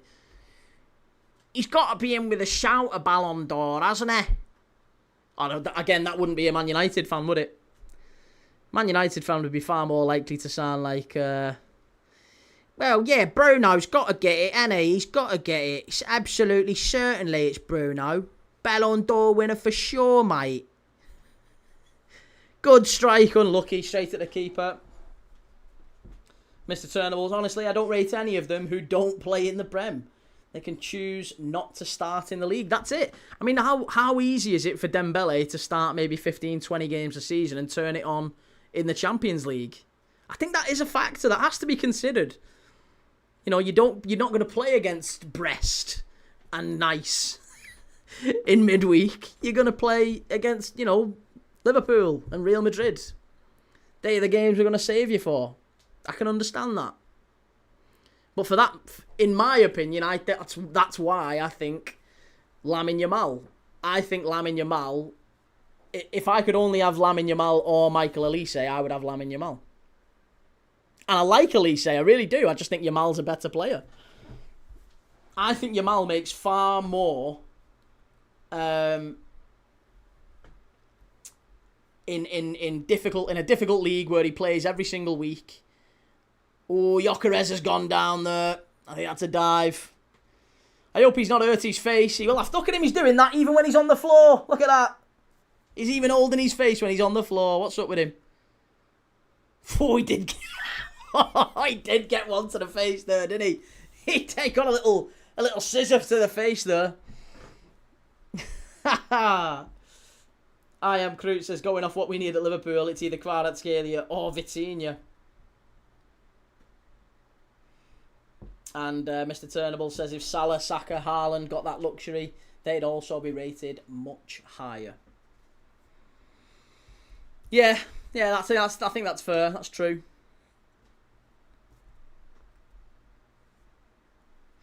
Matty, did Key just say nice and breast in the same sentence? Get your mind out the gutter, Matty. Filth. Shahid, that was a great Mancunian accent, Key. Well done. Villa fans would say John McGinn. 31 assists for club and country this season for Michael Olise. Still very impressive. Nobody shouting for Doué, says Callum. Yeah, nobody shouting for Jan Diamand either. 130 million Jan Diamand. Mr. Alchamari, 7 of Sweden's starting 11 play in the Premier League compared to just 2 for France. I'll tell you what, Sweden's goalkeeper is the Derby County goalkeeper. And I'll be honest with you, he's had a great game tonight.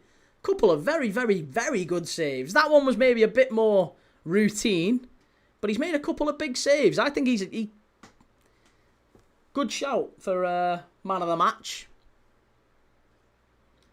If Sweden somehow turn it round, but I think he's done well.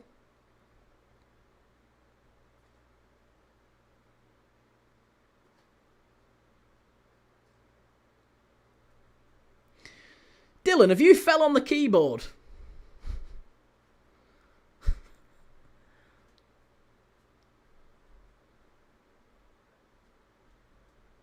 This charming Dan Key showing with those impressions he's a born entertainer. I don't know about a born entertainer. Just A-star drama, mate. It just comes naturally. Do you know what I mean? You either work on it or you've just got it. I've got neither. Sweden keeper gets no praise from me, says 3-star. No surprise there. The Forest Derby County rivalry is very real.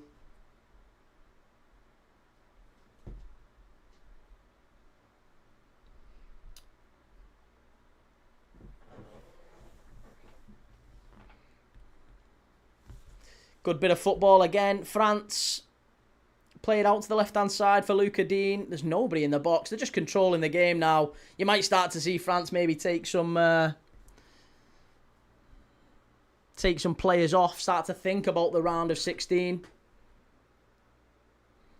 They're all but secured and all but through against Paraguay now. I mean, then again, Germany probably thought that too. Maybe that sort of complacency is exactly what will work against them. We will be there for it. We'll definitely be there for it. City of Northfield, don't let keepers fool you in 1 or 2 games. Onana was once able to string together a couple of big games. It's fool's gold.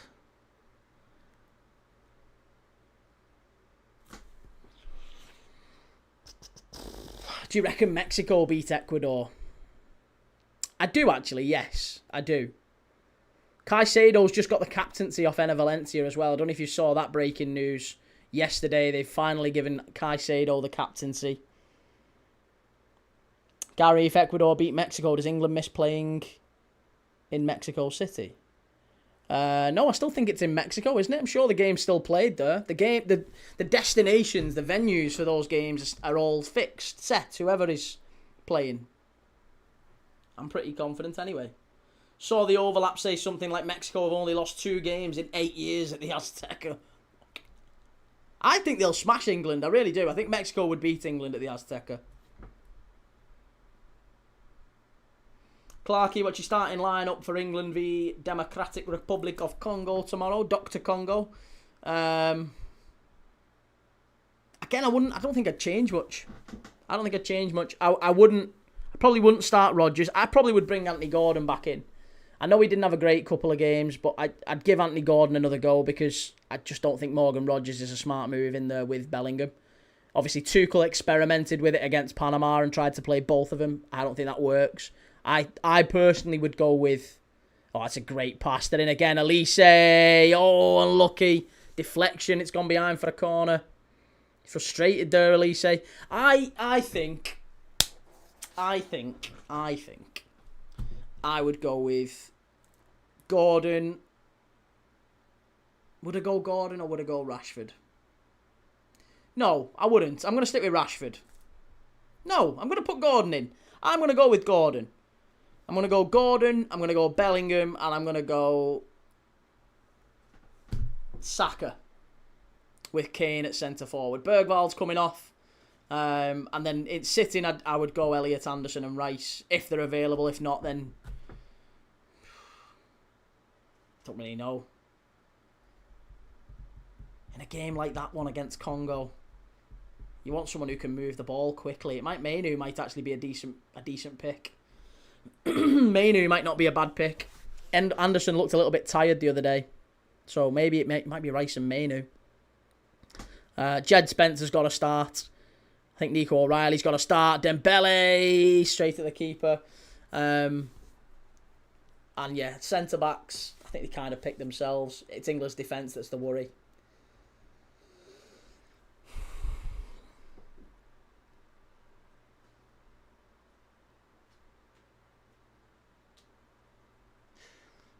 City of Northville, England won't deal well with that thinner.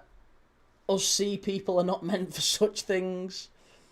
Rob, his World Cup is over, Key, currently being the main presenter at Wimbledon.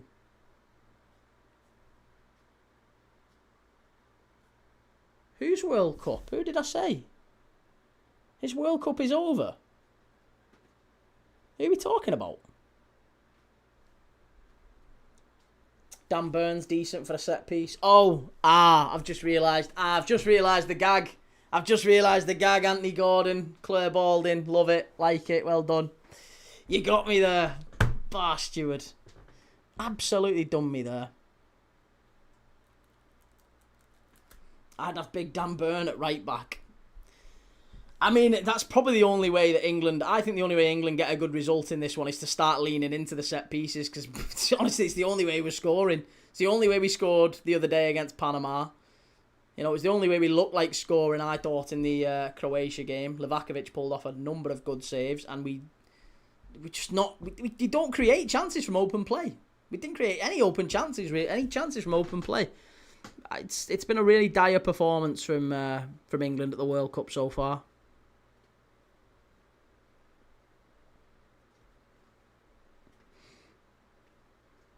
Joe Key, what's your views on the England fan that's always on the camera during the games? Do you believe it's attention seeking? No, I don't think so. I mean, he doesn't choose the cameras pointed at him, does he? He doesn't choose. I'd bring Rodgers in off the left wing. Bring Cobby in. But isn't that what he tried the other day? He had Rodgers off the left, Bellingham through the middle. I don't think that worked. You need pace. Honestly, I would have either Gordon or Madueke. Gordon and in my perfect idea of what England should be, it would be pace. It would be wingers, proper wingers, and I think Gordon and Madueke are the only ones who mostly stay wide. Rashford can do it a bit, but he cuts in a lot. But I also think Rashford's probably our best our best wide player. I think Rashford's better than Gordon.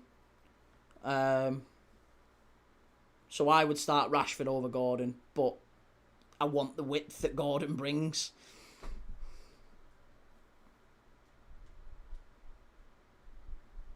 Start with Gordon, bring Rashford on. Yeah, maybe. Eze left wing, maybe. I guess it's the same problem. Eze left wing, Rodgers left wing. They both do the same thing. They both cut in. They both drift in.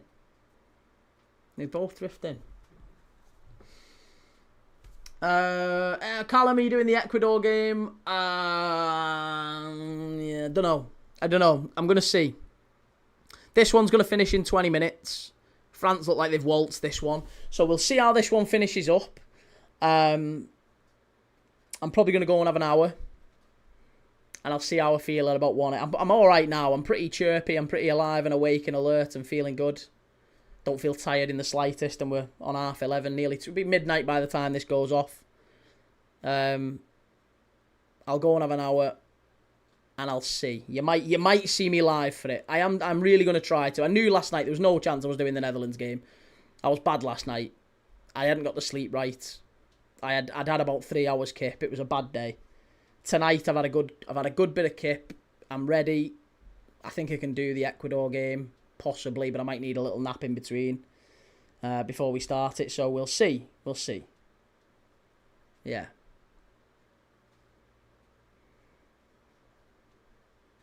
Matty Key, you haven't created the thumbnail or stream for the Mexico game yet. I have, mate. I have. I've done them all. I've done all the thumbnails and all the streams. They're all there. They're just not private. They're just not published. They're all private. They're all in the back office. They just need to be published. So I've got them. They're there, ready to go. Callum, let me know before 12 a.m. because that's when I finish work. I won't know before 12 a.m. mate. I'm only gonna know. I'll be honest. I'm only gonna know at about 1:30. I'm going to set my alarm. This is my plan. My plan is, when this finishes, I'm going getting in bed. I'm going to have an hour. I'm going to set my alarm for about 1:15, 1:30. I'll wake up. I'll see how I feel. If I'm alive, I'm alert, I'm with it, I'm up. I'm up and I'm doing the game. If I'm not, game doesn't get published, I go back to sleep. Oh, France counter-attack. This is a big chance. This should be 3. Here's Elise. Must finish it. Oh, it's a good save again. It's a good save. Gary, I'm surprised you feel Mexico will beat England. Wow. Why? Elise again. City of Northville, wish we could bet on. Why? That's what I've been doing. That's what I've been doing, Northville. That is exactly what I've been doing. You don't just stay up. You go straight to kip. Matty, do you have a bed? Yeah, I do, mate. Yes, I've got a little camp bed. Little camp bed. This is the only way I could do the World Cup. Doing games at 3, 4 a.m. Never going to be able to. And there's a 4 a.m. game in a few days. Switzerland play Algeria at 4 a.m.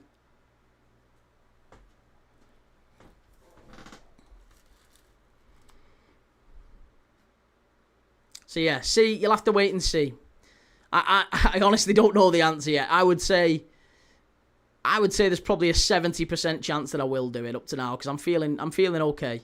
But I have to think of my health. That's the end of the days. You've got to think about it. Anytime you've said it's a maybe, you've stayed asleep thus far. That's not true. That's not true. No, I've got up quite a lot. I've got up quite a lot at like 2 a.m. Done 2 a.m. games multiple times throughout the tournament. Yeah.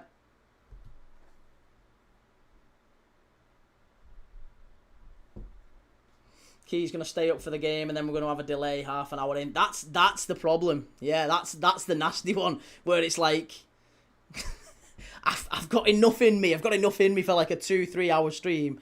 And then if it goes to extra time, penalties and there's a delay. Like, think about it. It genuinely could be. This game could kick off at 2 a.m. And it could be that it's like imagine it goes half time, there's storms, and the game gets delayed for like an hour and a half, like the other day when France did against Iraq. It might get delayed for an hour and a half, and then the game finishes a draw, and it's another hour. for extra time and pens. It might be like a 5-hour game. Oh, what a pass. France are in. 3. Oh, what a goal. It's an unbelievable goal. It's Mbappe again. He's got this golden boot wrapped up. He's got it wrapped up. Absolutely wonderful goal. And I think it was Elise. Was it Elise again with the pass? It's too good. I said 3-0. 3-0 was the call I made at half-time, and I think it might even be more now. Sweden have just been absolutely annihilated. It's just a wonderful, wonderful goal.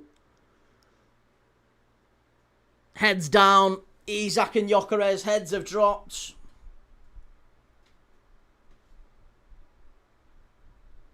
Adzo says, your missus must be buzzing getting some peace while you're on here. She's in Spain, mate. She's buggered off. She's gone on holiday with my little girl. She said, hey, while you're doing the World Cup, I'm off. He's offside. That's going to get chalked off. It's a lovely, lovely pass from Elise, but it is going to get chalked off. And Mbappe can't keep himself onside, this lad. He's a disaster. I'll wake up in the morning and see Key still streaming. Eyes like piss holes at 6 AM like that. I think that's going to get chalked off, Northville, I'm telling you. I think that's going to get ruled out. It's getting ruled out. I'll be honest, I'll be really surprised if this one gets kept as onside. But then again, we thought he was onside in the first half, didn't we? Is it going to stay on? Gusto and Doué have come on. And it's going to stand. It is 3-0. It is 3-0. It is 3-0.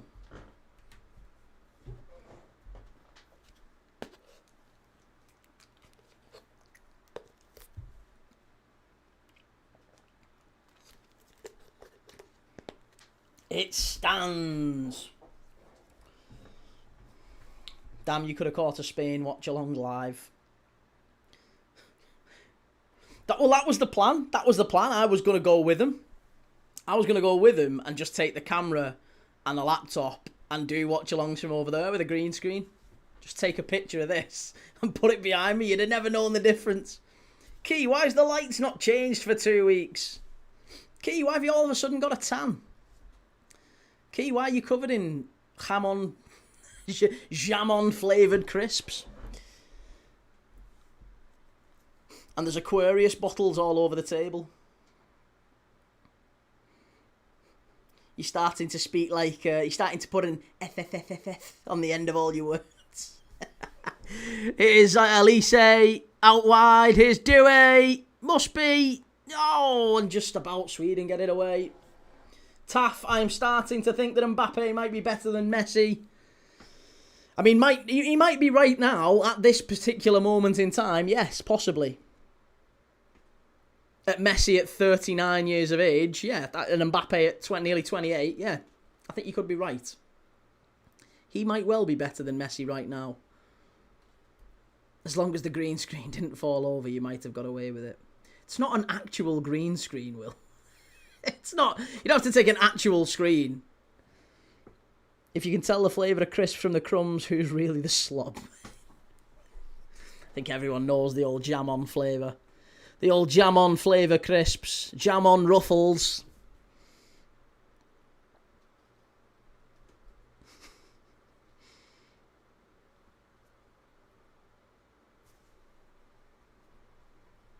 Would you take your mics with your key? Well, you'd have to, wouldn't you? I'd have to find some. I mean, these are easy enough to take. It's a very minimalist setup. I'd just not be able to take the lights.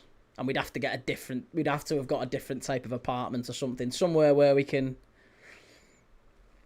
I can watch the game without feeling like I've got to, like, keep the noise down for next door. I might get a complaint from the hotel or something like that. We normally have to get, like, an Airbnb. A detached Airbnb. Should have gone to America and swapped your World Cup trophy for the real one. Well, do you know what? America was the original plan until the last channel crashed.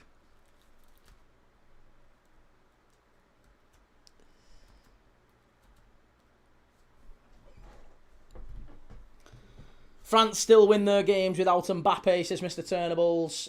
He benefits from a good team, and he doesn't make a team better.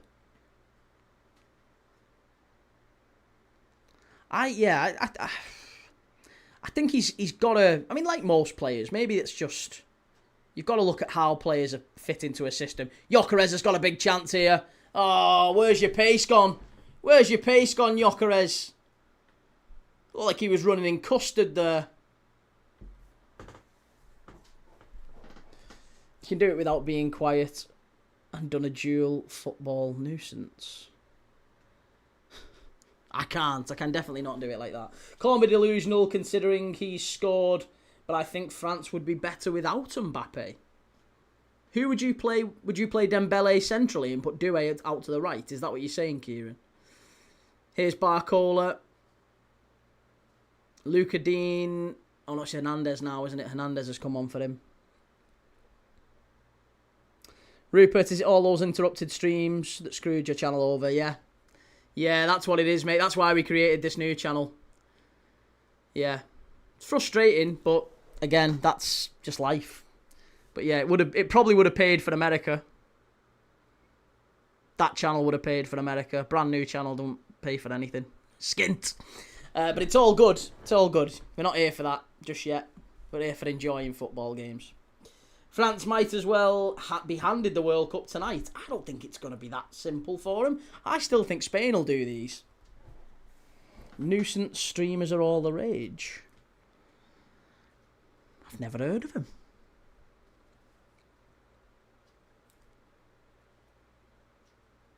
Great run from Doué, this.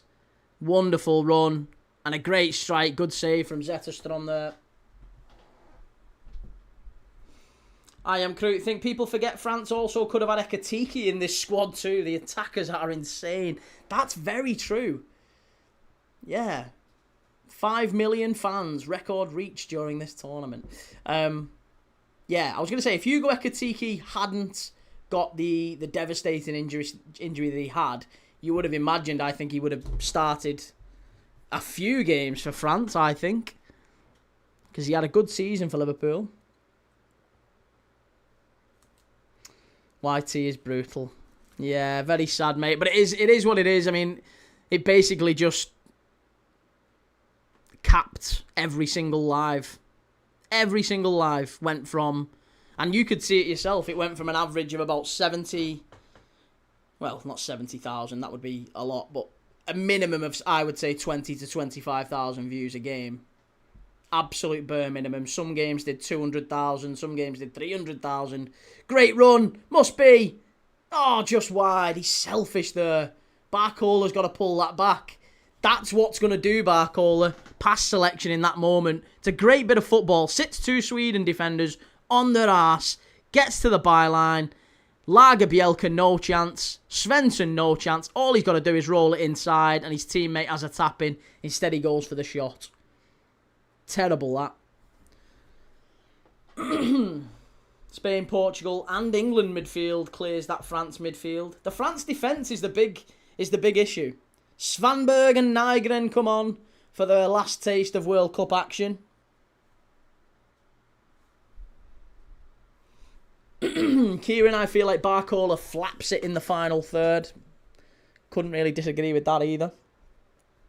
And Key, I see Tavern's just 8 subscribers away from 500. Come on, you bastards. If you're not subbed, get it sorted. Let's be having you. Do you know what, mate? I'll tell you this. This is a good bit of news about the Tavern. Considering we're only a month in, I'll give you this bit of good news.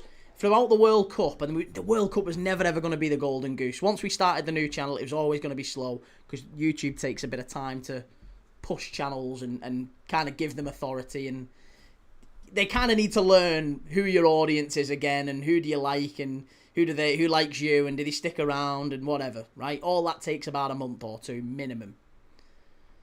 And it was never ever, once we started this, it was never ever going to be brilliant on here for the World Cup. Starting the channel was about protecting the 26-27 season because I couldn't guarantee that Premier League Dad would recover for 26-27. And I can deal with missing the World Cup. I can't deal with next season being capped. So we went into that one thinking that was the right idea, and I still think it is.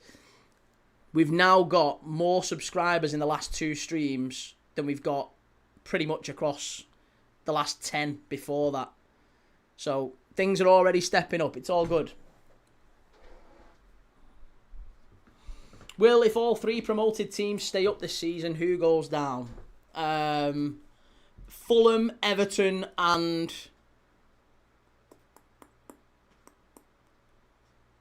Fulham, Everton, and...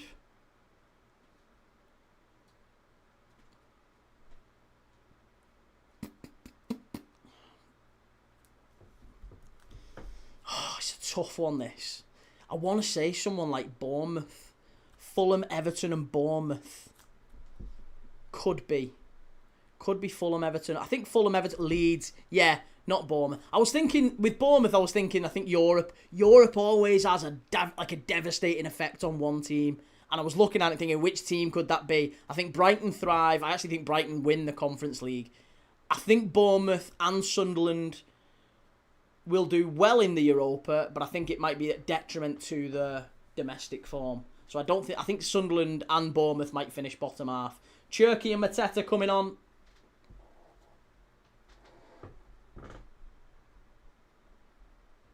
Good news, that Mr. Turnables. Yep, keep us updated, buddy. City of Northwood, just got to hit 1k before the season kicks off. Do you know what? I don't think we will. I don't think we'll hit 1k before the season kicks off. But I think what we'll see is, and again, it remains to be seen, but I think we'll start to get to a point, maybe around the end of the World Cup, where we're getting sort of 10, 15, 20 new subs per stream. Used to be, I've done streams on Premier League Dad where we got 1,000 subs per stream. Like, we used to get a couple of hundred sometimes. It was great. Things were picking up. And it was all flying in one direction, and then bloody laptop crashed 5 times in 9 days. And they went, oh my God, this guy is losing audience members. We really need to stop sending him impressions. And yeah, that's unfortunately, that is how it works. It's devastating, but I promise you that is how it works. Believe me, I have done more research on that specific subject, how crashes affect a channel, because it's tied to everything that I've invested over the last however long. Believe me, I've done more research than a university lecturer. Rob, do you have it where you have to sub to chat? I've never done that. I've never done that because I've always felt like that's... Well, I guess 2 reasons. One, because more chats push the channel out more. So you want more chats. You don't want a barrier to chat. You don't want people feeling like they have to subscribe to chat. I'm fine with people just coming. Listen, if people just come in and they think, I like watching this game, and maybe I've got no way to watch the game, but I'll stick with this guy because he's talking through it. And I don't really want to subscribe after that. I'm fine with it. Participate for a while and then, you know, on you go. Maybe some people are only with us for the summer. But yeah, if people like it, they'll subscribe. If they want to subscribe, they will. That's how I like to see it, but it's all good. Will, what's the plan from the 20th of July to the Championship opening weekend? Lots and lots of Champions League, Europa League and Conference League qualifiers. We were talking about this earlier, Will. So we've got Hearts home and away against Sturm Graz. We've got Brighton. We've got Rangers. Brighton have to qualify for the Conference League, I believe, because they're not seeded. Their coefficient's quite low. Bournemouth and Sunderland both do qualify automatically, I think, for the group stage, so they don't need to qualify. Here's Cherky. No, he's offside. Excuse me. Joe, did you end up throwing the laptop out the window, Key? No. No, basically, it's down there. It's down there to my left. It's a nightmare. Do you have connection redundancy now to prevent that again? It wasn't connection, mate. It was the laptop was... the laptop was... Yeah, there was an issue. I don't know what it is with the power. It was I think it was just an issue with the... There was an update. There was a Windows update that needed to happen. But I found that every time I updated it, it crashed the laptop. So I uninstalled the update and rolled it back. And it turned out it was like a vital update that needed to happen. But I uninstalled it, rolled it back, streamed again. It streamed fine. And then one day, That long story short, I don't want to bore you with it, but that's what happened basically. And I took it to a computer shop 2 or 3 times. They changed Windows on it. They did everything. Put it back on. Crashed again. Can't tell you how gutted I was. Can't tell you how gutted I was. Key's ready for his TED talk on how crashes affect. Hey mate, I'm telling you, there won't be anyone more versed in that very niche subject than I. I'm telling you how laptop crashes can devastate a channel that's getting 2 million views a month. 2 million views a month is where we were at. 5,000 plus subscribers a month. 2 million views a month. Flying. Boom, crashes hit end of March, start of April.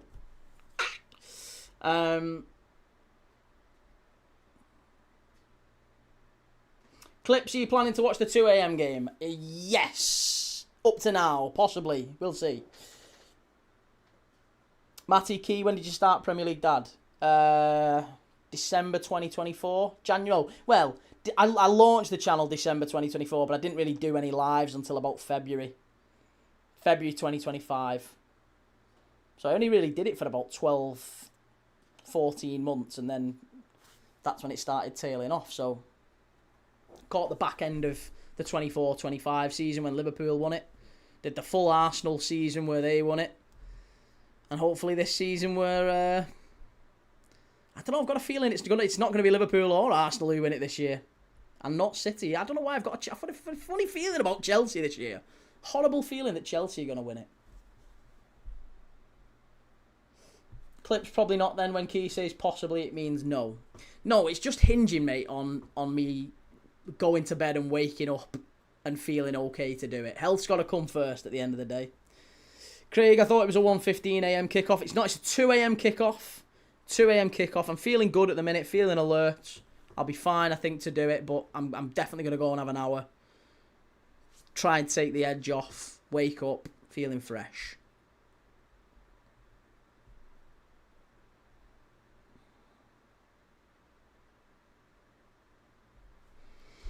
Gary says, I think Forest could go down, selling off their star players. And 3 stars says, not a chance, mate. There you go. 3 stars straight in with that one. As Forest fans, we've heard that every season since we got promoted. I do think, I think Forest will be okay. Forest, they're not going to sell all their star players. They've sold Elliot Anderson. I'm not sure that Gibbs White goes yet. I think Gibbs White might stay. I think Murillo probably is going to stay. I think the big question for Forest is, can they continue this cycle of never-ending changing managers? Because that's the thing that nearly dragged them into the pit, isn't it? So, Vitor Pereira keeping his job next season, 3-star. Would you put money on it? I don't think many would. I think Vitor Pereira will be sacked before Christmas. The way Forest go, the way Mr. Marinakis deals with these things. Good ball in. Oh, Mateta should have made it 4. Thomas says Chelsea can't do it. Garnacho winning would boil my blood. And City of Northville, that's so messed up though that it can wipe out a year's work with an algorithm quirk. Do you know what the crazy thing is? The even worse thing? I mean, I can understand it. Like I said, I've said this before. I can understand that if you were building a website like this place, YT, if you were building this place and you had a currency to give away, which is impressions, that's what every channel wants. They want impressions. You're not going to send impressions to an unstable channel. And that is basically what my channel got labelled. It got labelled unstable because of the host. No, it got labelled because we had 5 crashes in 9 days, and there's science behind it that suggests that if you have a crash and a stream crashes, the people who are on the stream, you guys, are incredibly likely to close the app. That's the research that YouTube did that said if you're on the app and a stream crashes, you close the app and you deviate away from the site. So basically they punish that mega harshly. If you're unstable, if you keep having streams crash, especially in a short period, you can probably get away with 1, maybe even 2. 5 in 9 days. Yeah, no, there's something going on there. And they need then a shit ton of data to to convince them to kind of turn the impressions back on. And I did another 2 months. I did 2 more months capped, and it didn't change. So the idea, the thinking, the thought process was fresh channel, no cap. It'll start slow, but I can live with slow. I can live with slow progress. What I can't live with is just forever capped. And we don't know how long it is. There was a guy I spoke to. I actually went out my way and I spoke to a guy in the US who had a very similar problem. And he said, if I could be in your shoes right now, I could go back and do this again. I would start a channel on day one. I would start a brand new channel. Because he went a year. He went a year and remained capped. And I was like, I can't do this for a year. Can't do it for a year. No chance. I was 2 months in and it was already killing me mentally. This charming Dan says, glad that the Tavern's starting to kick off. You might get some new subs when the World Cup's over and fans are craving more footy. That's what it is. We're here when all the footy stops. We're still here. All of the, you know, the angry gingers and the people who maybe don't tend to do watch-alongs, those guys disappear and they go back to doing the traditional content, let's say. The World Cup's full of celebrity watch-alongs. Christ, I saw one the other day. Kerry Katona's doing a watch-along.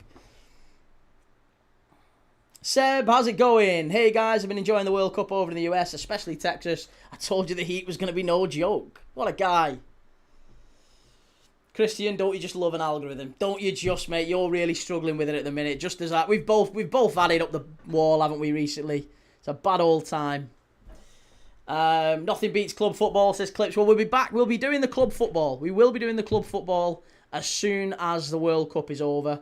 Like I said, we've got those Champions League nights. We've got those Europa League, Conference League nights. We'll do pre-season games. Loads of great watch-alongs right here for you. And yeah, all good. Right. We've got an hour and 45 minutes, there or thereabouts, until Ecuador versus Mexico. Reese, I was here for every AFCON. That was when Premier League Dad utterly exploded.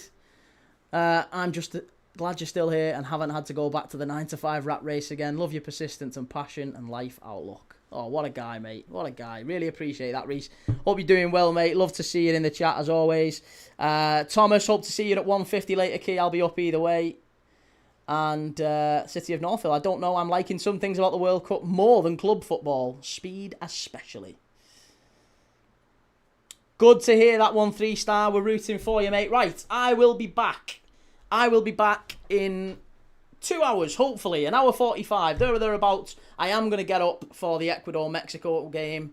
I'm going to set my alarm for it. I'll see how I feel. And chances are I'm going to be on for it. So hopefully I'll see you then. And if not, then, yeah, the crazy ones. There you go, Dan. The crazy ones of us might be up for 1:45, 2 a.m.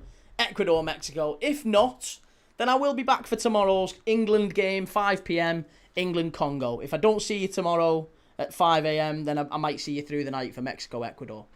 Right. What's Crute saying? Key, there's thunderstorms in Mexico City. Just check the weather. What is that? Is that where they're playing?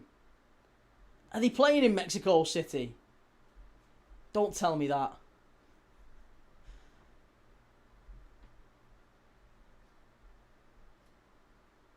Are they actually playing in Mexico City? Oh, they are. Estadio Banorte. Let's have a look. Hang on. Mexico, Ecuador, Storms.